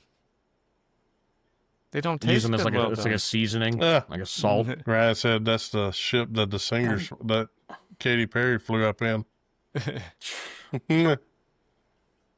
They never got there. Yeah. That you can't just fly up in space. You have to do training and stuff for this. I don't know. They're probably growing stuff right now on the space station. I think they always have like some type of plant experiment up there. Yeah. Yeah. They've done that for quite a while. They say that bacteria changes on the bad side. Like say they could become more dangerous. Yeah, it probably goes in protection mode because it's in an unknown environment. You know, but with no gravity, it's like, what the hell's going on? I imagine, normally bacteria is like oblong, but under zero gravity, it probably like squishes in, changes its shell somewhat.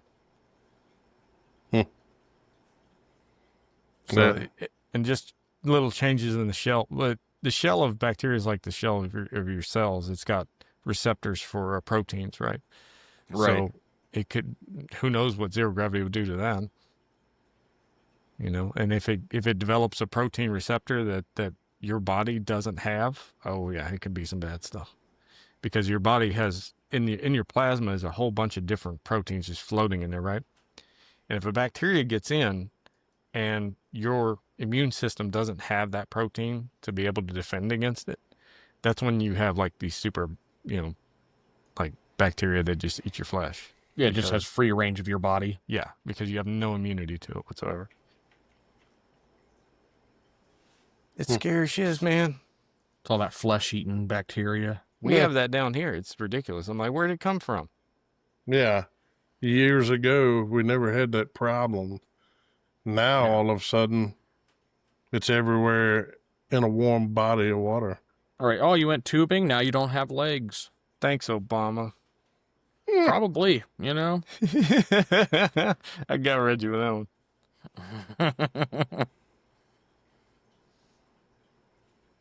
Yeah, we have it here on our little tubing river too. And everyone's like, "I'm never going tubing again." I'm like, I didn't want to in the first place.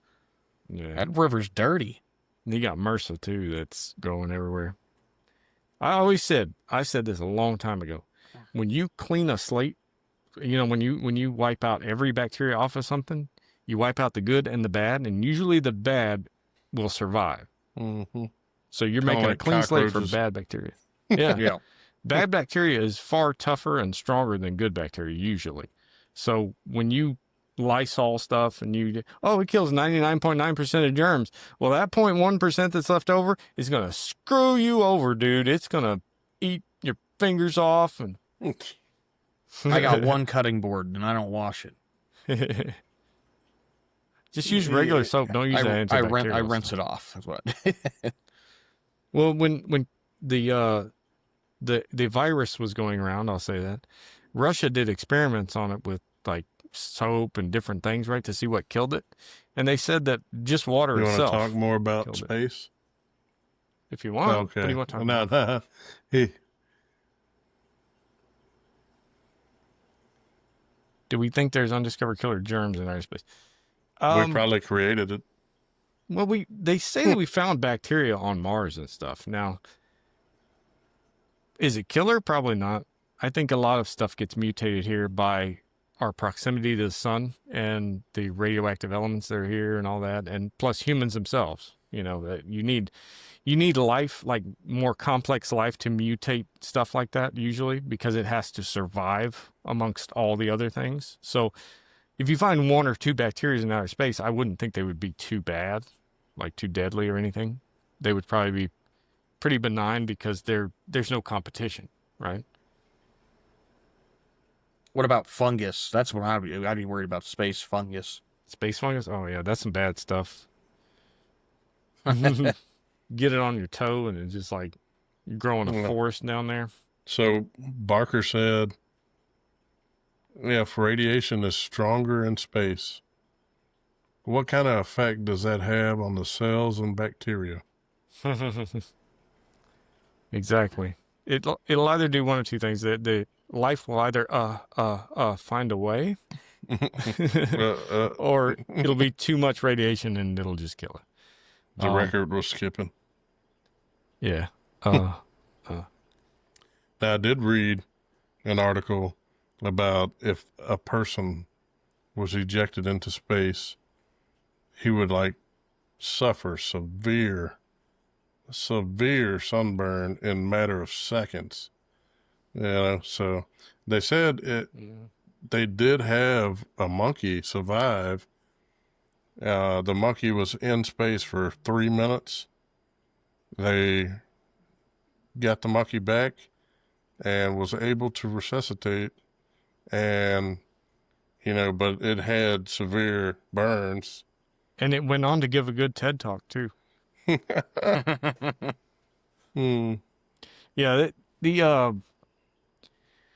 the radiation up there is very severe, but they say that the Earth has gone through different phases, and so our complexity of life we have here was due to the radiation. That's what they say. The radiation caused mutations to occur and caused life to flourish, because they still can't explain the KT explosion, the Cambrian explosion. They have no idea why there were so many different varieties of life during that time. But it could be just because the fossil record is so, it's missing so many things, Right. There's a lot of people who, go ahead. What, you got a comment? Oh, yeah, a couple. Okay. So, the one, okay, he said, poor monkey. I imagine PETA's going to be all over that. No, that probably They didn't happened. care about the beagles. See, that probably happened years ago, so now no one's held reliable. Reliable. How they found that when we'd never been to the moon. Oh,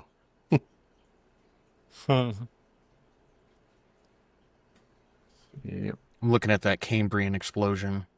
Well, I was gonna That's say when everything too, was cool looking. yeah, it's a weird looking creature. Um, I was gonna say too. There's scientists often say that they they they discredit the Bible because they say that God in the Bible he says He created the birds first, kind of thing, right? And they scientists are like, well, we don't find their fossils. You know, we find these other fossils. We don't find any birds fossils until this point in time.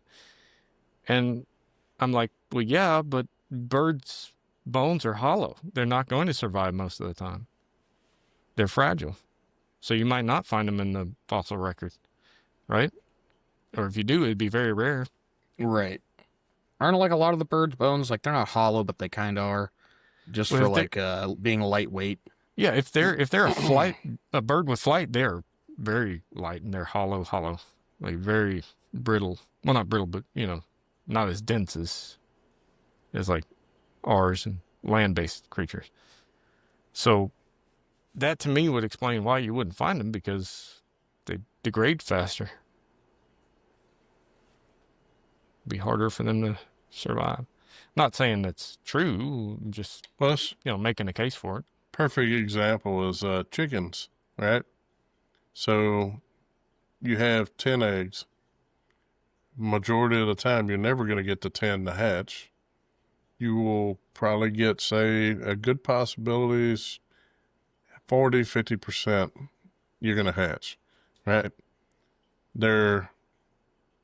I wouldn't say they're fragile, all right? So you're going to lose probably 50% of what you just hatched. And it's just a Yeah. given. You know what I'm saying? And that's on a good day. Yeah, you can do everything right.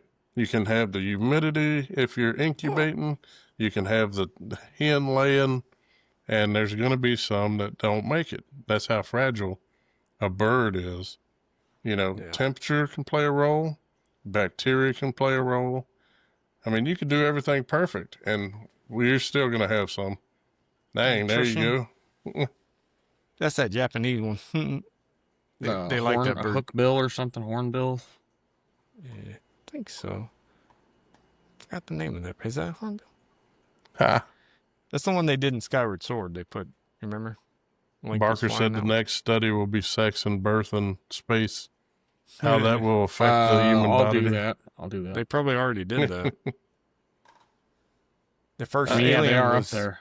I thought they asked the astronauts they just brought down about that, and they said it's almost impossible to have sex in space. Okay, I need to go up there and disprove I that. wouldn't want to be the one to clean it up. That's for sure. No, it'd be floating around and hit you in the forehead. Exactly. Whatever you're don't go in that chamber. Ugh. Don't go in that Oh, chamber I over had- there. Oh, you had your mouth open. What? That chamber needs to be cleaned. Don't go in there. Yeah. We have to get a spaceship and try it. Yeah. Yep. I'll start building it. Oh, man. I got enough spare parts laying around. No, yeah. I wonder why they would say it's almost impossible. I mean, there's cameras everywhere. I think Is that that- why it would be You impossible? could probably search it. I'm sure there's something on it. I could have swore they were talking about that. Somebody questioned it already. They don't want to fog up the equipment in there, probably. It's very sensitive stuff. Wonder if it'd be an alien baby. It Didn't. would. Because it wasn't conceived on Earth. Yeah. It would Yeah. have no country It'd get deported. to space out of an airlock. Weightlessness. I mean, levels. yeah, since they can. Yeah. There's The no movements rule would counter against each it. other. Hey, put that on 20 seconds, Reggie, and let's see that again. It said their motions would cancel each other out because equal and opposite reaction, and there's no weight. Yeah. So you can thrust all you want. You're not going nowhere. Yeah. You know what I'm saying? Oh, yeah. Mm, Ah, yeah. Barker said super sperm from space make the next Superman. Better get that green card. I just think that we need to do some further research. You I think volunteer. Yeah, if we go I'll to Mars, I'm sure somebody's going to do the nasty in that shuttle. It's like what, a 3-month tour. Oh yeah. Somebody's going to be a Martian. Well, so- heck, that's like them 2 astronauts that got stuck up there for what, 8 months? Yeah, something crazy. yeah. You're telling me that the dudes aren't jerking it? Come on. Reggie and Katy Perry on the next shuttle.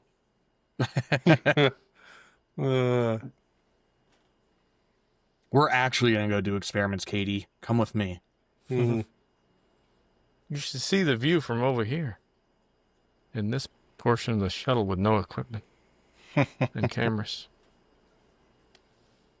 Further research recommended, Barker said. Research inconclusive. Yeah, Yeah, you're gonna have to have multiple attempts to like weed out any variables. and different ones with different, Yeah, body yeah. builds.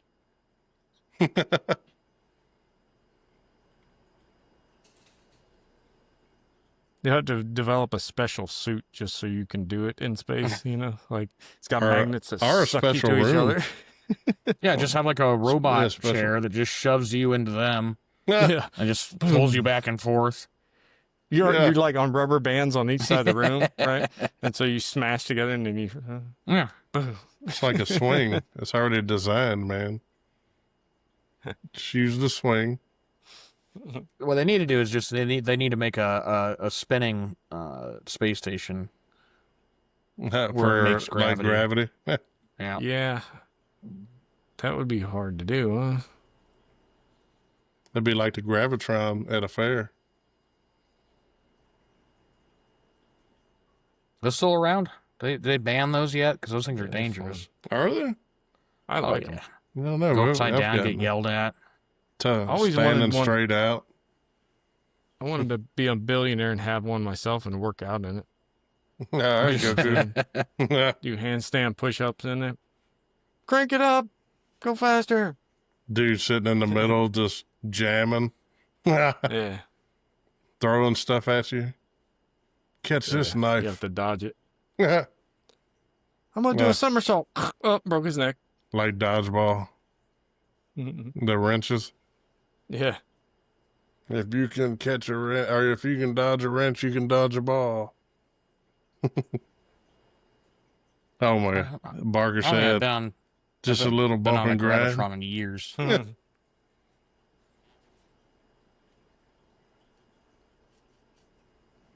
Uh, I don't even think I've seen like a little city fair around here in years. I don't know, man. I don't think I can ride any of them rides anymore. Why is that? Not just on top of my weight, but I would say, Why can't? Your judgment on That their bolt probably. tightening abilities. yeah, I've seen too many things fly across, fly off. And even at the world-known locations, like you ain't getting me on a roller coaster anymore, buddy. Yeah. They are a little sketchy when you start really like thinking about like when's the last time these all got tightened? Yeah, serviced. What's They do the pay inspection date? Yeah, pencil whip. That's a thing now. Oh yeah. Yeah, Been and they're probably running on hardly any staff too. Mm-hmm. That Especially cocaine Disney, and 'cause energy drinks. Bleeding money at Disney. You know that what comes to mind when you say that is Joe Dirt Oh, when he's working at the fair. Yeah, that's the type of guy inspecting your ride. he's the one working the Gravitron. Hmm. Wasn't he working the Gravitron in that show? I don't know what it was. I thought it was one of them. Don't forget to put Pam on your little coin toss. Found that special media. Oh yeah, yeah. That's no space meteor. That's a peanut. That's a space peanut. Or how about when he's trying to rob the bank? Or no, he's trying to get information from the bus he stop. Huh? hits a thing and it. Yeah. poop on That's an old septic tank. See,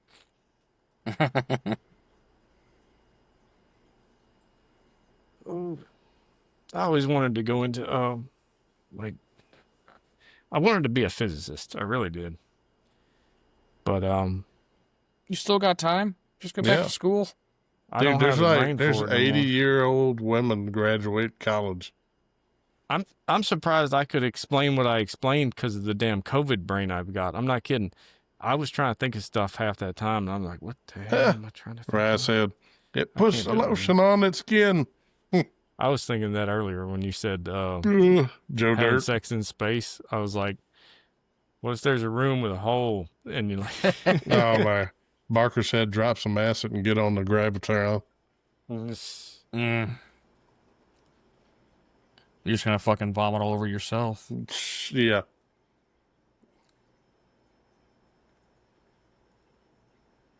Mm-mm-mm.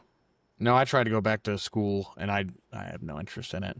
I did like 3 classes online. I'm like, I'm good. yeah, I would love to really, but I can't. My brain don't work no more. It's not like it used to be. Like I said, I came up with this theory like 20 plus years ago. I was like 20 years old or so when I first started the initial, the infancy phase of it. And I've refined it over the years, but Right. it's Yeah, been just like I said, make a PowerPoint, type it out, put it on the website, call it a day. yeah, I'll try. If I get time, I got so much to do, it's unreal. I got to build that generator still, and now I got to work on the hoverboard and the flux capacitor. Yeah. You did get a generator. I heard that was a problem. No, I want to build one. I want to build my own with my idea of one. That's why we're having this the show on today. Oh, you're late. talking about the power outage? Yeah, Yeah. I can't afford a generator. I just need a treadmill. Get somebody run on it. Yeah. Get a big old fan. Get a wind generator. Ryan said I could have been a doctor, but I dropped out. Yep. What, you dropped out of your mom?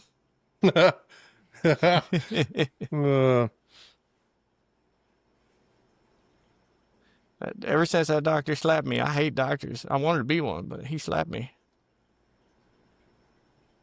I think I was after the army, I was gonna go be a Reggie. nurse, and I was just like, no. Reggie, how's Hell no. DuhZeez's volume on his mic? Like progressively getting louder. Oh, it's louder? Like Usually all of a gets sudden lower. went loud. Yeah, I think it's that Riverside. Riverside's, the audio's weird on it. Like sometimes you'll play stuff and someone will talk and it'll like do the echo or the like compression goes weird. I don't know. I've noticed that. They need to fix that. Yeah. Huh. Yeah, now it's fine. Quiet. Put the lotion on his skin. Oh, he's got one of those holes in his room. Barker said, who the hell can afford education? Yeah. And then you don't learn anything at the things Yeah. nowadays. You learn how to be. You watch YouTube videos and then write about the video. Yeah. That was my entire last class, was watching business TED Talks, and then they wanted us to type out 3 pages on the video, and you're like, what the fuck? And now it's worse because they want you to watch a video and then you have to use AI to type up your stuff for you. It's so horrible. Right. This I love isn't that. AI. You can't use AI, but you're going to use it. I guarantee it. Uh-huh. You're going to write all your questions in AI. I know it. I would. I like my questions to be free range. Like I like my chickens. Yeah. Yeah, college ain't what it used to be. Got a little gnat in here somehow. Keeps They're flying. driving me nuts. But Keeps flying like dive bombing my face. I had to catch him. But yeah, man, education's out of insane. I think it's more. I think the colleges now are used more to the I guess, what do you call that? Indoctrination. Indoctrination. Uh, So they can, if they need a certain kind of party, what do you call? Say if they need a certain kind of party for voting, then they can literally brainwash them in the colleges. Yeah. Yep, that's part of the problem I was talking about earlier. That's not focused on actually educating people and getting us to the next level in our, you know, uh, technological evolution. It's all, oh, what can we use these people for, right? They don't care to actually advance society as a whole. They only care to advance their own interests, and college follows suit with that. Barker said, "What about the guys that use AI to pass medical school and then become doctors? I Oh, want to be that's scary. I want to be the first in line for the guy to be my doctor." Yeah. I'll let him take a swing. Why did my proctologist tell me to open my mouth and say Mm-mm-mm. I'll let him try once, but if he fucks up the first time. I didn't. So he wasn't supposed to have two hands on your shoulders? Yeah, the U.S. is in deep doo-doo right now between all that, because we have a workforce that does not know what they're doing, and that goes from the top down. Doctors and stuff. Not saying all of them, but if you're passing all your tests using AI, I want to know so I don't go to you. The doctors are probably about to be replaced by AI anyway, so it's like, well, what's Oh, yeah. the difference? Once the AI starts doing the surgeries by themselves without doctors being there, it's over for them. Barker said it can't be any worse than the VA healthcare. They do me pretty right. I mean, everything seems a little old. I don't know, man. Yeah. I think we go through more doctors. You never keep that same one. No. Then you have to explain I don't even everything know over again, even though they got the I don't files. even know who my primary care provider is right now. No idea. And they're not going to, if they leave, they're not going to call me. It's going to be me making an appointment and them going, oh, you don't have one. Okay, well, let me get one. They go, well, it's going to be about 3 months before your appointment. Like, okay. That sounds like the DMV. I kind of wish it's very similar. Kind of wish I got a new doctor, man. The one I got now is a straight up asshole. I think I've seen mine once in the last year and a half. Hey. Well, I have to see mine. I've been, I have to been going to a specialist about my back. And that's one thing I need to research a little more, is that they want to laser the nerve in my, lower back, because, the doctor that I have now, which is not affiliated with VA, he's a neurosurgeon, and said that it looks like I had an impact and it pushed the, I don't know, I don't want to call it cartilage, but in between the spine, the bones. Your discs? Yeah, pushed it into the bone. So I don't know why they didn't catch it at the VA. You know how many MRIs, CT, whatever, X-ray, whatever they do so many. And then this guy takes one and is like a 3D. So he rolls it and you can see where it pushed in. And he said, oh, this is an impact injury. I was like, yeah, I was in the military. He's like, yeah. He's like, that I would say that has to do with, your military career or your life. And I said, so the VA's trying to tell me that it's from childhood. I said, I haven't had that kind of impact or, any kind of injury like that. It's crazy that they would let you join with that. Well, that's crazy that I didn't hurt back then either. Right. And then afterwards, I'm like, but, yeah. Yeah, they're just like every other insurance style. Yeah. Just deny Yep. as much as they can. Get I in just your thought of way. Oh, yeah. Barker said they will just have AI do the surgery so you can be the first VA test subject with AI surgery. It's going to be VAI. Yeah. Nah. But, yeah, man, I don't know. I don't know about that lasering because would seems like you'd lose filling and then you could further damage and then I could be crippled. Yeah. Yeah, that's Just always get it scary pumped when up it has with to do with the back. shoot it up with steroid and stem cells and shit. They've been in doing the injections and I find it feels better, but it just goes back to hurting. Yeah. So, and that's when he said, I don't think we can keep doing this. Yep. I would go down to Bogota, give me some fucking stem cells. Get on some HGH. Go to Wolverine's doctor, get a whole new metal back installed. Yeah. Adamantium. It'd be just your back adamantium, though. Everything else is still bone. No, if they go on that far, I'd do it all. Except for my package. Gotta still have filling. Nah, make that metal. Yeah. Yeah. Shoot lasers too. Reggie's smiling. He got something up his sleeve. He's cooking up or something. Yeah. I just thought of something I was gonna. Never mind, it's too late now. About. Oh, it has to do with the theory thing. It was something to do with the theory. I just wanted to make a correlation. I forgot about it.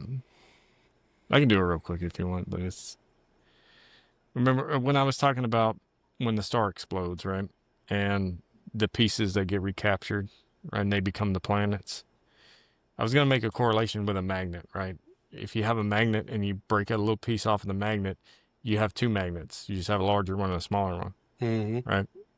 So that's the correlation I was going to make because it's basically the same material or similar material. So once it separates, you have two of those now, and they'll push against each other, and that's why the planetoid one won't be absorbed back in if it's sufficiently large enough. But it's too late to make that now. Waited too long. People didn't stay long enough to reach the end. Didn't get it. Well. Yeah, man. So, other than the theory, how's everything else been going with you two? It's been a little while since I've had you on here. Going good. Like I said, it's hot here now. It kind of sucks. Yeah, is that dry heat or humid? Oh, it's dry. So nose burn dry, like San Antonio? We've had rain for maybe 2 days in the last week, and it was like 10%. Like, it was barely any. And that burns off pretty quick, and then just gets so humid that you can't even go outside. You just start sweating. But it's like everything's dead. All the anything that was alive that was a plant is just dead. I got to take my dogs out at night now because they can't walk on the sidewalk. And I imagine it's hot. Yep. What are you in Death Valley? Get them some boots, man. Fucking basically. Yeah, we got that stupid humid heat here. It's not as hot, like temperature-wise, but it drains everything out of you. I remember being a kid, though, in the middle of summer, playing basketball for 5 to 8 hours and not drinking a drop of water. And I had a headache afterward, but I was okay. I couldn't do that now for nothing. So, Barker, got a question for everybody. Y'all had a chance to dig into the big, beautiful bill? I've seen bits and pieces of it. Yeah, I'm not a fan of it.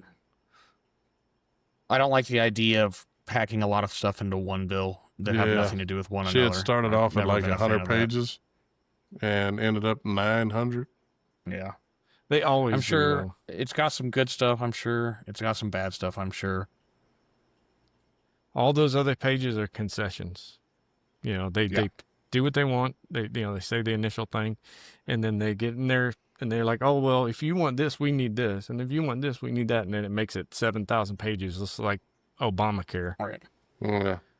Obamacare was like, I think 900 pages, and then it ballooned over 10 years to like 10,000 or something. I don't know. Don't quote me on the numbers, but it was a lot.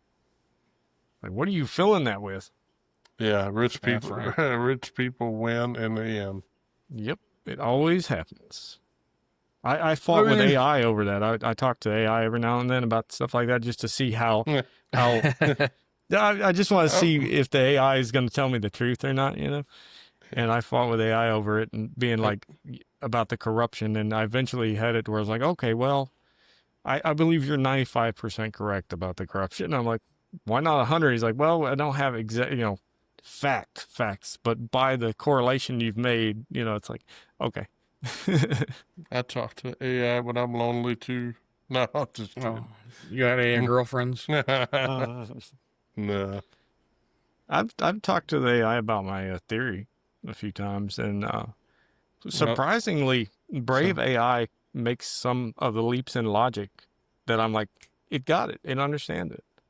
Whereas somebody else got it and understands it too now. yeah, Great, you created a super AI. Didn't publish that paper in time. yeah, it's all right. I was 20 years ahead of anybody else, and that's all that matters to me.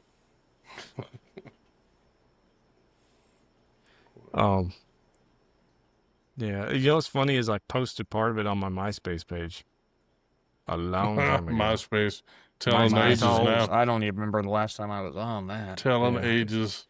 If somebody could pull that up, but I think they wiped MySpace back in like 2014, Well, so I most thought of the they old still pages had are it. gone. It's still there, but most of the old pages are gone. Like, if you had a page prior to that time, it got wiped. So I tried to log into it just to see, and I couldn't. MySpace. All Back the in old day. the old friends list, and you can move them around and piss everyone off. Yeah. Dude, I'm not in your top 8, dude. You're like, Yeah. oh no. Yep. Remember I invited you out and you said no? Now you're number 9. Oh man. It throw a wrench in Facebook doing that.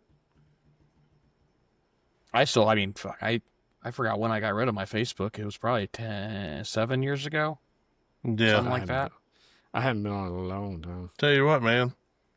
Like I told you before, it was hard tracking you down, but I did it. Yep.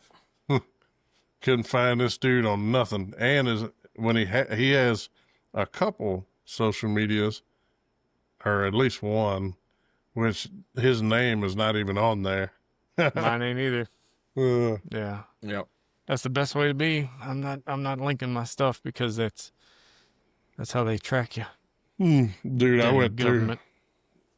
through all kinds of things like DOD. I'm trying to make sure you're still okay. I'm alive. Still paying bills. Still paying bills. Yeah, I feel you In on this that. sad reality that we live. That's all I have anymore is bills. Yep. That's what I look forward to every time I get paid. I'm like, man, I can't wait to give this all away. Yeah, just keep got you it warm at now. night. It's like one big circle, man. Going back to the same people, if you think about it. Well, Yep. at least you got paid that penny. I haven't seen Yeah. anything yet. Yeah, they're a rich man. that penny. They don't make those quarter pence pieces, you know, in the U.S. anymore. Otherwise, you could Where pay you us. break them all down, yeah. Like the half penny, you know. Well, You pay us in pesos. They're like 3,000 to 1 penny or something. So. I mean, save up a couple checks and then go to Mexico and live. Yeah, Or with the cartels. or don't do that, and you can go to Thailand. I'd go Philippines, Thailand. I'd probably go Philippines. Vietnam. Yeah. So I priced a ticket just to see if I left here and went to Thailand, it would cost me $600 to fly there. And then when I get there, I can rent an apartment for $75 a month. and then get internet for like I think it was like $8 a month, something like that. Dang. The With my disability rating, I could just go live there. that's what I was saying. Like A lot of people my do. disability rating, I could just go there, and then like say if I needed a little extra to travel or something, you can volunteer. You just have to get you a visa, you know. But I wouldn't go to the Philippines though. They got gigantic saltwater crocs there, and I don't want to go anywhere they got them. Hell yeah. well, I'm not going swimming. Everything there probably kill you, kind of like Australia. I might do the Vietnam. Vietnam would be a fun one. Yeah. Yeah. Hey guys, sorry about that. Sorry about the 60s, huh? Yeah. No hard feelings. Oh man. You just go missing. Right. Nah. Hey, Europe was nice, man. But it's probably taking the same toll as we are here. Oh yeah. So, They're far more progressive there. well, guys, if y'all don't have any more on the theory or any more to add, we can go ahead and go close it. Yeah. I gotta get my dogs outside to go poop at some point. So, And I in the gotta go future, eat. though, so there's some people that's been watching the show. Want to thank y'all for tuning in, but I also want to let y'all know, not only do I have music artists on the show, it's called BSing with Y Eagle Y for a reason. Like we BS with anyone. Man, you have something you want to talk about, y'all hit me up in the comments. You know, it's not just set at one genre or one topic. So, want to thank everybody for coming out tonight, and look forward to seeing y'all the next show. And don't forget, you can look in the description, get 10% off code with W. You can get your hydration drink right there, man. Hydration. It's a powder, or you can get the energy one. It's all clean energy, clean hydration, no sugar. So check it out, and I look forward to seeing y'all next time. See y'all later. Ball.